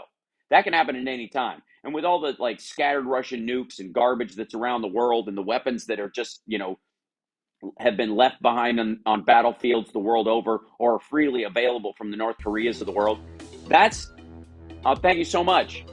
I should move this over here. So thank you, Mariah. That reality is something that, governments of the world, and especially democracies, have to deal with all the time. And pretending it's not is detrimental to the cause of peace and freedom. It really is. Because you get this idea that somehow, I love the idea of a world without rifles. I really do. But the idea that, that you're going to lay them down right now, and that the Vladimir Putins of the world are going to go, oh, that's sweet. Finally. All right. Well, then I'll lay down mine. Thanks, Bill. It's nice to be here in Grand Rapids. It genuinely is. There's some issues. The internet is, in my hotel is, a bit of an issue. Not much, but a bit. I need to hit Putin with, I know. So I'm not even calling for Putin's death. I'm you guys know me. I don't do that. I would rather him face trial in The Hague, because again, there's a portion of that crowd that would feel that he's been martyred for who they are, whatever. But again, you have to recognize reality while at the same time. Oh, thank you, Lauren. I gotta lower that a little bit. You have to recognize reality while you're trying to ratchet up peace, and that's what we've been doing. That's why incrementalism, while it gets derided all the time, is how every genuine movement in the world, on earth, for the good has ever happened. Nutrition and exercise are the way to health, not a lap band and a stint. Those are emergency measures because you ignored them, because you didn't take the incremental measures. If you need a revolution in your country, that's because you've been making mistakes for many, many, many, many years. And the writing of those is more than likely not going to be a quick fix, even if there is a revolution. Hence, the Euromaidan, they still had Russian sock puppets jockeying for position until Zelensky ended up running and winning. He was running against, Russian sock puppets. They were trying to undermine him the entire time. And again, while Trump was president and Putin was on his, at his east, he was squeezed between two strong men who were just vying for his own doom. Oh, thank you Misty Q, you guys are great. Thank you so much for the super chats. This is I have to say, you guys know these are the frustrating shows, and I'm the only reason is because I don't feel like I can put out a quality product when it happens. You know what I mean? That I'm more worried about what it looks like and sounds like for you guys, because I think the message is important and we have a lot to talk about. And when we can't, it's aggravating, as I would say. Right. There is no quick fix to anything in life, Susan Snell. Right. There are Band-Aids. They're temporary fixes, but they aren't the solution. You can duct tape a pipe to stop a leak, but that can't be your primary way of solving things. And there are a lot of countries in the world and a lot of people and political parties in the world that have been duct taping their societies together for so friggin' long that, nice. Thanks for subscribing. They've been doing that for so long that I guess they believe that, well, the only thing that will do this, we just got to tear the whole thing out. Instead of understanding that the system you have in place, while it's been duct taped together, works fairly well for everyone. That's why you're doing incremental change. And what you need to do is build a parallel and stronger system, and then take out the parts that you don't need anymore because they've been replaced by a solid system. The same thing you would do with replacing pipes if you needed the water to flow during the entire time. You couldn't go without the water for a while. That's what you do. Oh, look, we're getting subscribers. Yay, we're getting so close to the 30,000, man. Yeah. Speed up the DOJ investigation so a traitor doesn't get reelected again. If indeed that means he can't get reelected again, if you martyr him a little bit too much and it drives people to the polls because people think he was harmed in this, and that he gets thrown out by a judge that he appointed while he was in office, that's a tough one. Rocky Mountain Mike, thanks. If anyone knows technical difficulties, it's you. You guys. Look at yeah, Jill Carter came to the show last night. And Mark was there as well. Mark and I worked out at the gym yesterday as well. Thanks for joining me if Mark's here. I think I saw him write something earlier. Oh, yeah, the trolls will come in now that the show's over, now that we're not on the air, and we're just kind of hanging out. Just the two of us. We can make it if we try. Literally last night at the show, we had two guys who looked like Michael McDonald. It was hilarious. I wish I'd gotten a picture with both of them. I got a picture with one of them. Hopefully they'll post it. Hilarious. Let's see. Greed. Greed is what keeps government from fixing things. They simply throw the smallest amount of money to band-aid the issue so they can pocket the rest to fixing it. I appreciate your some level of cynicism, Master Allen, but that is not nearly close to true. A vast majority of it is spent on the actual stuff, on the actual work. We just have an enormous country and an enormous budget because we do enormous things all over the world. Things that if we stopped doing, 1 billion people would be dead in a year. I'm not kidding. The U.S. taxpayer keeps so many subsystems and NGOs and foreign countries afloat through our support that if we just cut it off, there'd be 1 billion deaths in a year. That's Eliza, don't worry about it. I appreciate it, and thank you so much as well. And And again, those there's no shame in those in tearing up about some of this stuff. I've watched some of the video. There was a picture that I tweeted of this little girl. She's like carrying a stuffed animal, and this soldier's helping her across a broken bridge or whatever. And I don't know why, but it just hit me right in the chest. Because I know how scared my kid can get, in certain circumstances, and to know, like, I can relate to what those parents might feel. Thank you, AFS Todd. Thank you so much. Yeah, at least, Alan.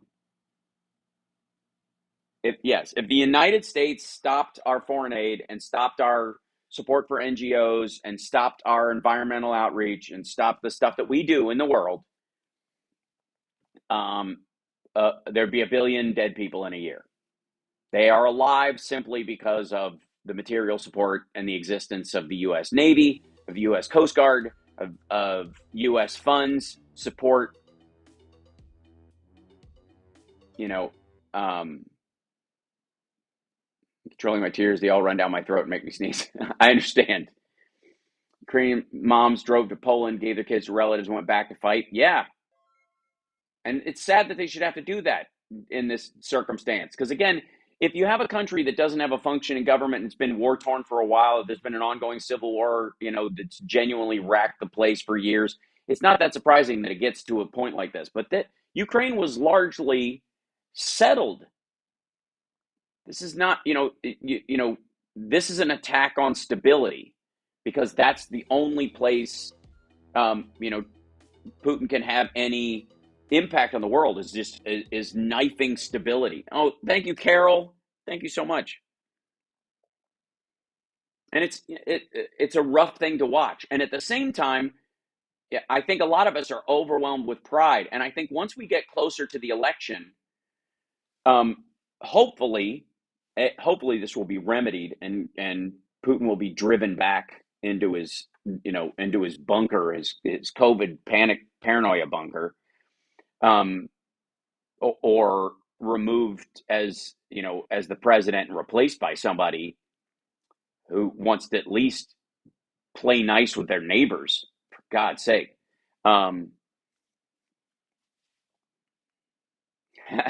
That's okay. I've been through my periods of it too, Foggy. That hopefully, there's some remedy to this, and this doesn't stretch on for months and months and months. I don't see it happening that way. I think if anything, Europe's support grows stronger and stronger and stronger every day for what Ukraine is going through, and nobody's going to leave them out to dry. Hey, CSL hype train.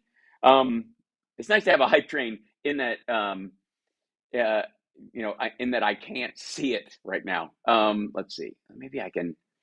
Do I dare open another window in my browser? And yeah, let's see it here. Hold on. See if I can get in there and look at this business. Yeah. It's going to ask me for a. Whoops.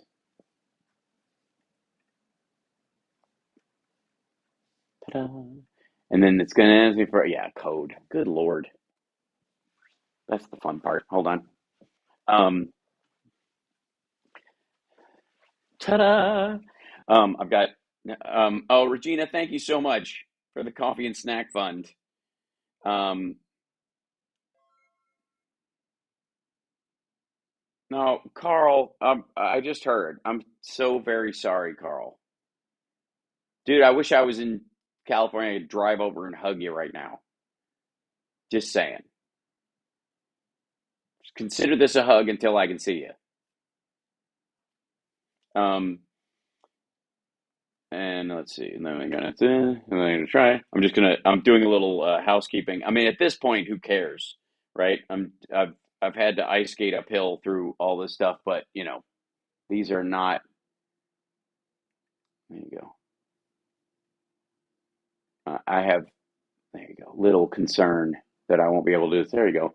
Now I can see the hype train. Look at this. Hey, we got 802 subscribers on We cleared 800 again. We had dropped for a while on Twitch. Now we're back up. Yay!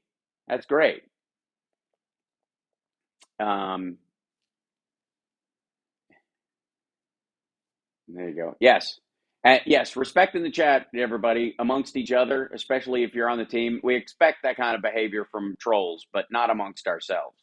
We are here in good humor and in support of our fellow man, so that we can have some silly, angry fun, but no genuine anger. It's just not done. I don't want to shrink the governments. I just want to put their money where their mouth is and stop pretending to be a savior and actually do something for once. They do stuff all the time. Look, I recognize that that's a narrative that has just become the norm. But I have to, in all honesty, one of the reasons why people think the government sucks is because it runs in the background, taking care of so many things that you only notice when it breaks down. Beyond the fact that it matters who's running things, and that the Biden administration has taken more steps to get us in the direction of ending child poverty in our country and taking care of all these things, being an example to the light of the world, so that one of the big problems that Republicans seem to fear is that America will get so awesome with our social safety nets and that kind of stuff, and our functioning democracy and our great economy and yada yada, that people will come here from all these awful places. When in reality, most people want to have this similar system where they are.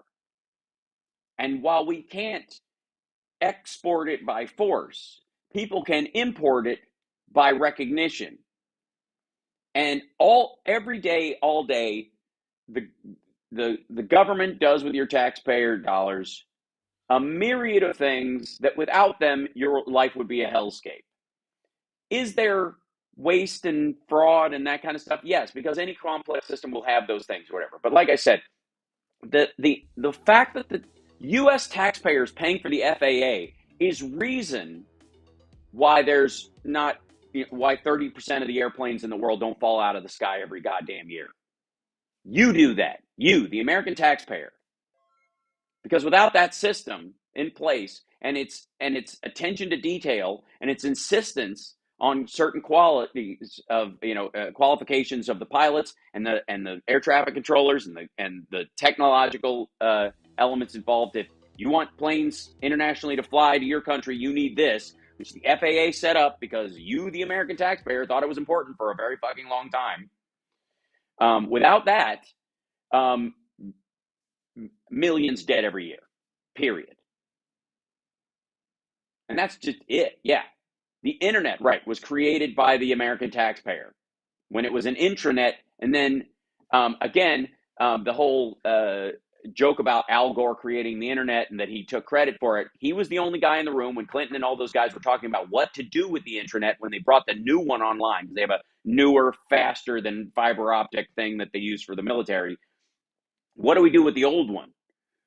Well, literally, Al Gore was the only one in the room, in the advisors and other people who were talking about it at the time, who knew what it was, knew it might have value, and went, why don't we just open it up for the public to use it, like communication lines, like telephone lines? And then that's how it started. He didn't invent it. He was just the guy in the room when they were making the crucial decision to scuttle it or release it to the public, who went, let's release it to the public.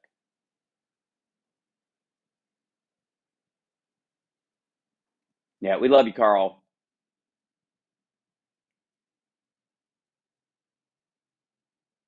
So there. Never had food poisoning. Why are we wasting? Yeah, I've never had food poisoning. So why are we wasting money on food standards and inspections? We could give all this tax money back to the people so they could afford things like medical bills for food poisoning. Exactly. Yeah. You take every stoplight for granted. You take every airplane you fly that flies over for granted. Every port for granted. It's just natural because you got shit to do. And see, the assumption is that the world is the DMV. The government is all the DMV. And even then, when you go to the DMV, unless there's a crush at it or something specific going on, or you have a particularly poorly run one, most of them are run pretty well. unless you live in one of those states where they don't want everybody to have an ID, so they make it as hard as possible. I know we're almost at 30,000. It's so very excited. Don't forget to like and subscribe. Give a thumbs up. Just give it. Come on. Road signs alone, and then the constant modification to those, and the cleaning and sweeping and plowing of those roads, and the measuring of those roads, and the uniform quality of all the roads that you drive on, so that they're all basically the same, so you know what kind of margin of error you have to drive, and your car knows. And that's made, by the way, autonomous cars possible because of the uniformity of the quality of our streets. Even when the government is run by someone awful, the majority of what it's doing on the regular is fucking incredible.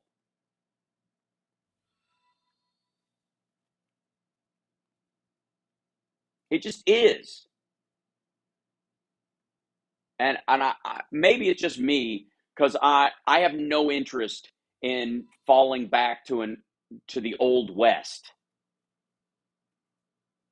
Some of you have seen me live when I've talked about my theory that the past sucked. Ah, nice. Testicles. The moon, like a testicle, hangs low in the sky. No.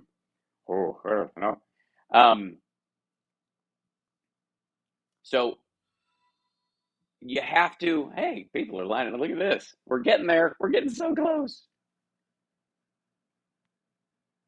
I mean, people, I think that was a good point that somebody, I think I saw it go by in the chat. It went by fairly fast. But the idea that most people, when they're exercising, have to be reminded to breathe. Just think about for a second how many bodily functions you take for granted. Do you really think you're keeping track of all the elements of where the government does you good in your life, or even where it takes away, quite frankly? Or do you have a clear view of where that is happening? You can believe that things are misspent, but that's a representation through taxation aspect. You can go, I didn't vote for those people and they spend money that way. That's not the same thing as it being corrupt or falling apart or theft happening. That just means that your argument didn't win, and you've got to work harder to convince people that your argument is better so that they can do that. Oh, how can you please get Cash App? Please. Sure, Coretta. Is that what you use? Is that why, as opposed to Venmo? Okay. I'll see what I can do.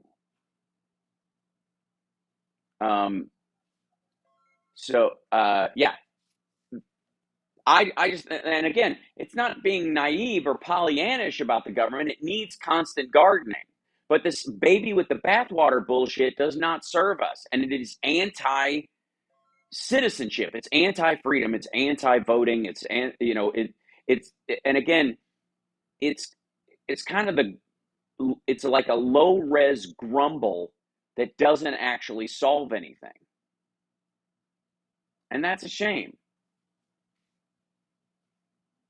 Oh, yes, correct. Okay, hold on one second. I don't know much about it. Don't know much about Cash App. Let's see. Okay. I'm downloading it.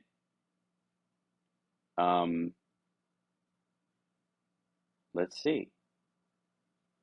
It's an editor's choice in the Apple Store. Venmo banned you? Uh-oh. What do you got to? What kind of Matt Gaetz stuff are you up to? You have to be. Venmo hasn't banned Matt Gaetz yet. What, Coretta? Good Lord. Please wait. Please wait. Oops.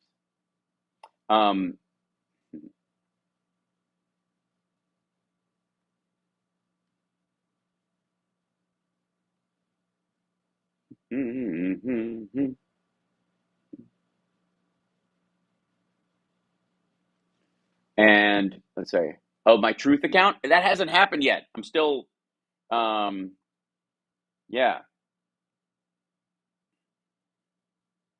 What's this?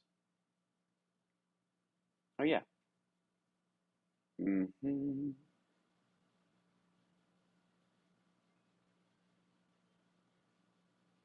I have to put a.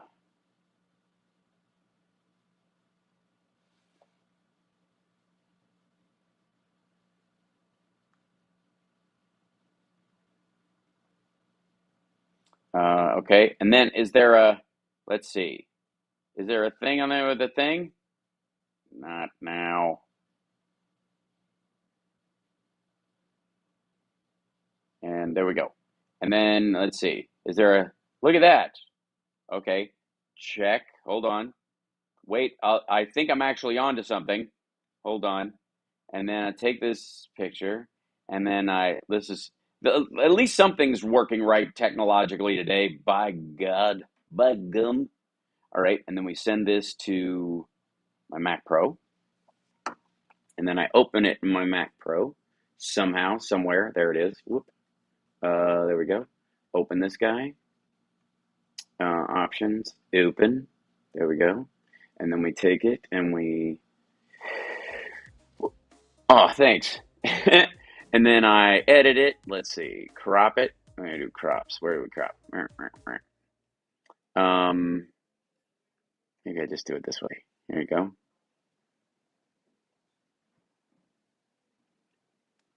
And then file, edit.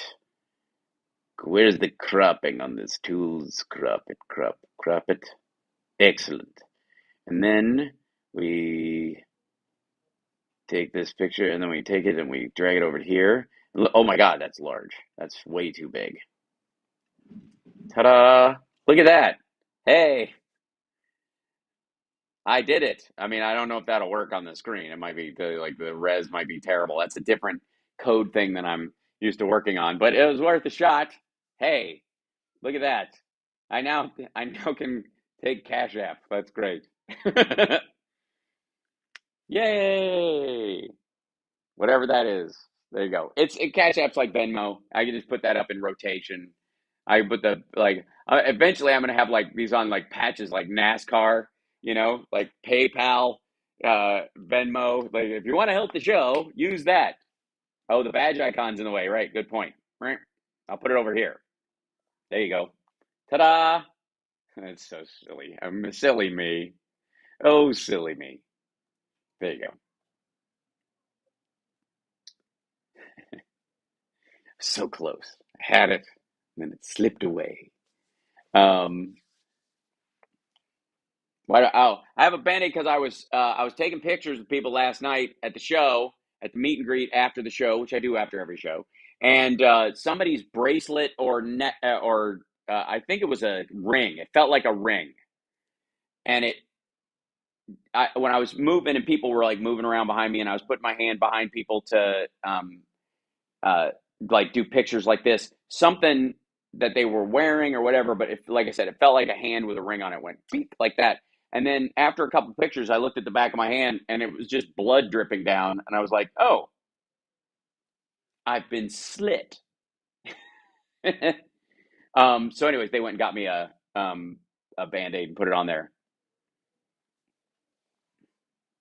Oh, I think it's, and by the way, look, if you guys are worried about it, I will take off the Band-Aid because I think it's fine now. It's been fine. It's just gonna, I just know it's gonna have because it's like a kid Band-Aid or one of these, like, it's a work Band-Aid. They had it at the restaurant, for like staff. And it's one of those where like the adhesive is ridiculous. Yeah. So it was just like a little, you can kind of see like see that little clip right there, like scratch right in the middle of it? That's what it was. It just got me. Yeah. The other thing's just a mark from the Band-Aid, but that's the thing right there. That's the little cut right there. That's what got me. Um yeah. So it was, yeah, a little bloodletting. It's fine. Oh, it's I sprayed it. Yeah, like they had some first aid goo, sprayed that on there. I've got disinfectant. We're all good. Yeah, they tried to put a chip in me. Vladimir Putin is right in everything that he does, and I don't understand why the Ukrainian people allow for their entire country to be run by neo Nazis. Jesus Christ. I got the Jimmy Dore shit. Oh no. Bloody good show. Yeah, I'll agree. Just a flesh wound. I was attacked by the derp state more than anything. And let's see. I don't know if let's see. Oh, oh my gosh, Coretta, look at that! Thank you so much. And Momed and you, thank you so much. Further action is required. Okay, further action is required. Oh wait, I do have it. Hold on.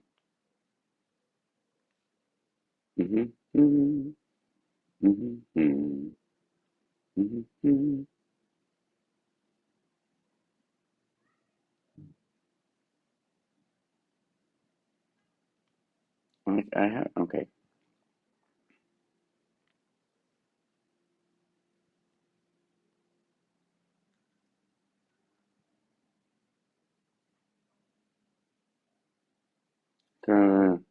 Okay. I don't know what that means. Hopefully it's working. We'll see. Uh, mm, hold on, back to here. Okay. We shall see what we shall. Okay, personal. There we go. All that's in there. All right. Thank you guys both for that. I appreciate it.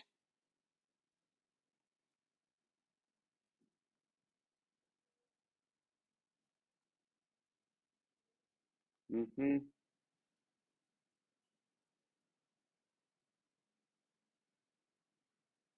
Odd. Very strange. Close.